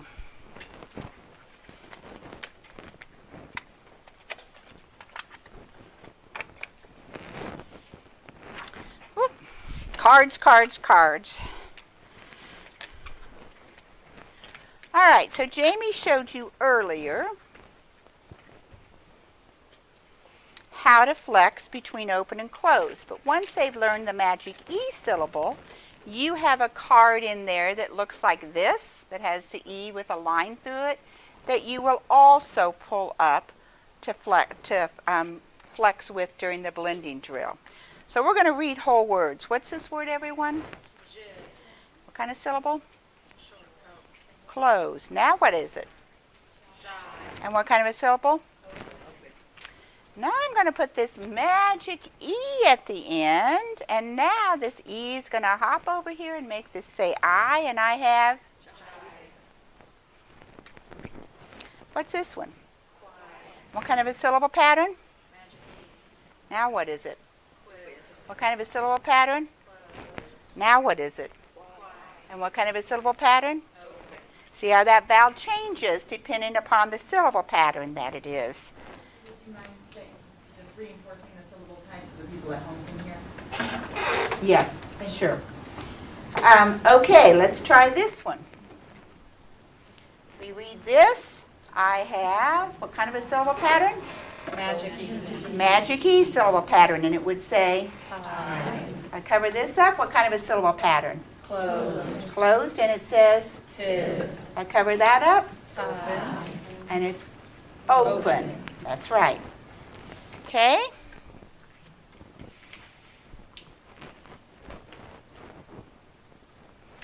All right, what kind of a syllable pattern do I have here? Closed. Closed, and it would say? Rad. Now what's it say? Raid. Now what's it say when I add the magic E? Raid. So do you see how you end up, once you've taught the magic E and the magic E syllable pattern, then you can add that in. Let's say you've only taught A consonant E, then you would only flex it when you bring up your A consonant E. You wouldn't flex it to the magic E if you haven't taught O consonant E. Okay? Any questions? Are we practicing that today or tomorrow? Tomorrow. Okay. If you would just look at supplemental documents, page 103 for just a minute. I want to go over this U a little bit more.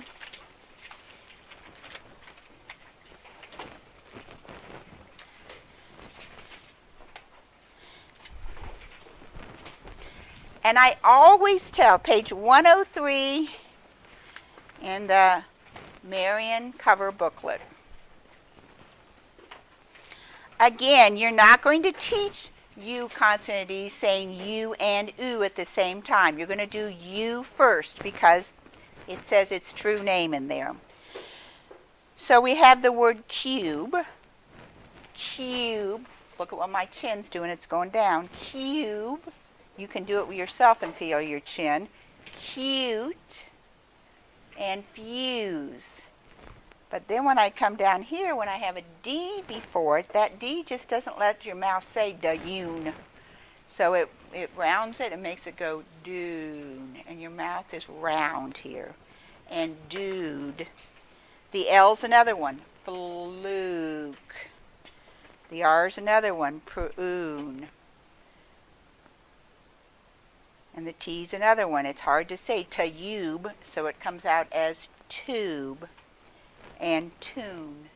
So just for your knowledge, there are certain letters that come before the U that won't allow your mouth to make it make the U sound, and it's that oo sound. That would be taught as a separate U consonant E one.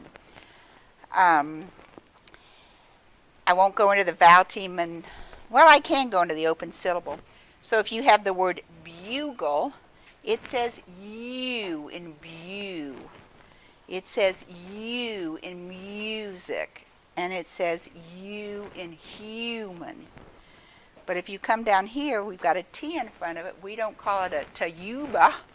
We call it a tuuba. That T just makes it go into that oo sound. Tuna and ruby. I tell my kids after I've taught them that U says U and oo. Whenever it says U, it can also say oo, depending upon the letters that are in front of it. And it's typically not that big of a deal because it's really hard to say it.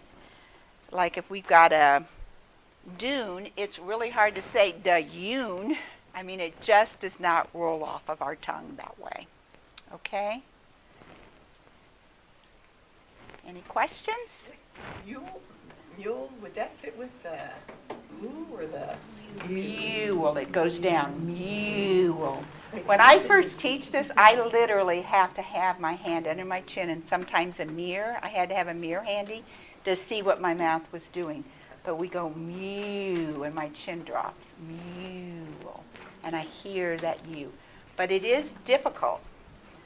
I remember when I planned one of my first lessons, I was like, well, this is a hot mess. I better go back and edit these words because I have U and U words together.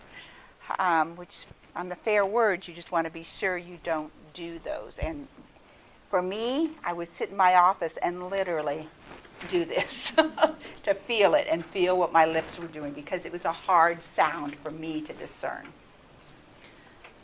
Okay? Other questions?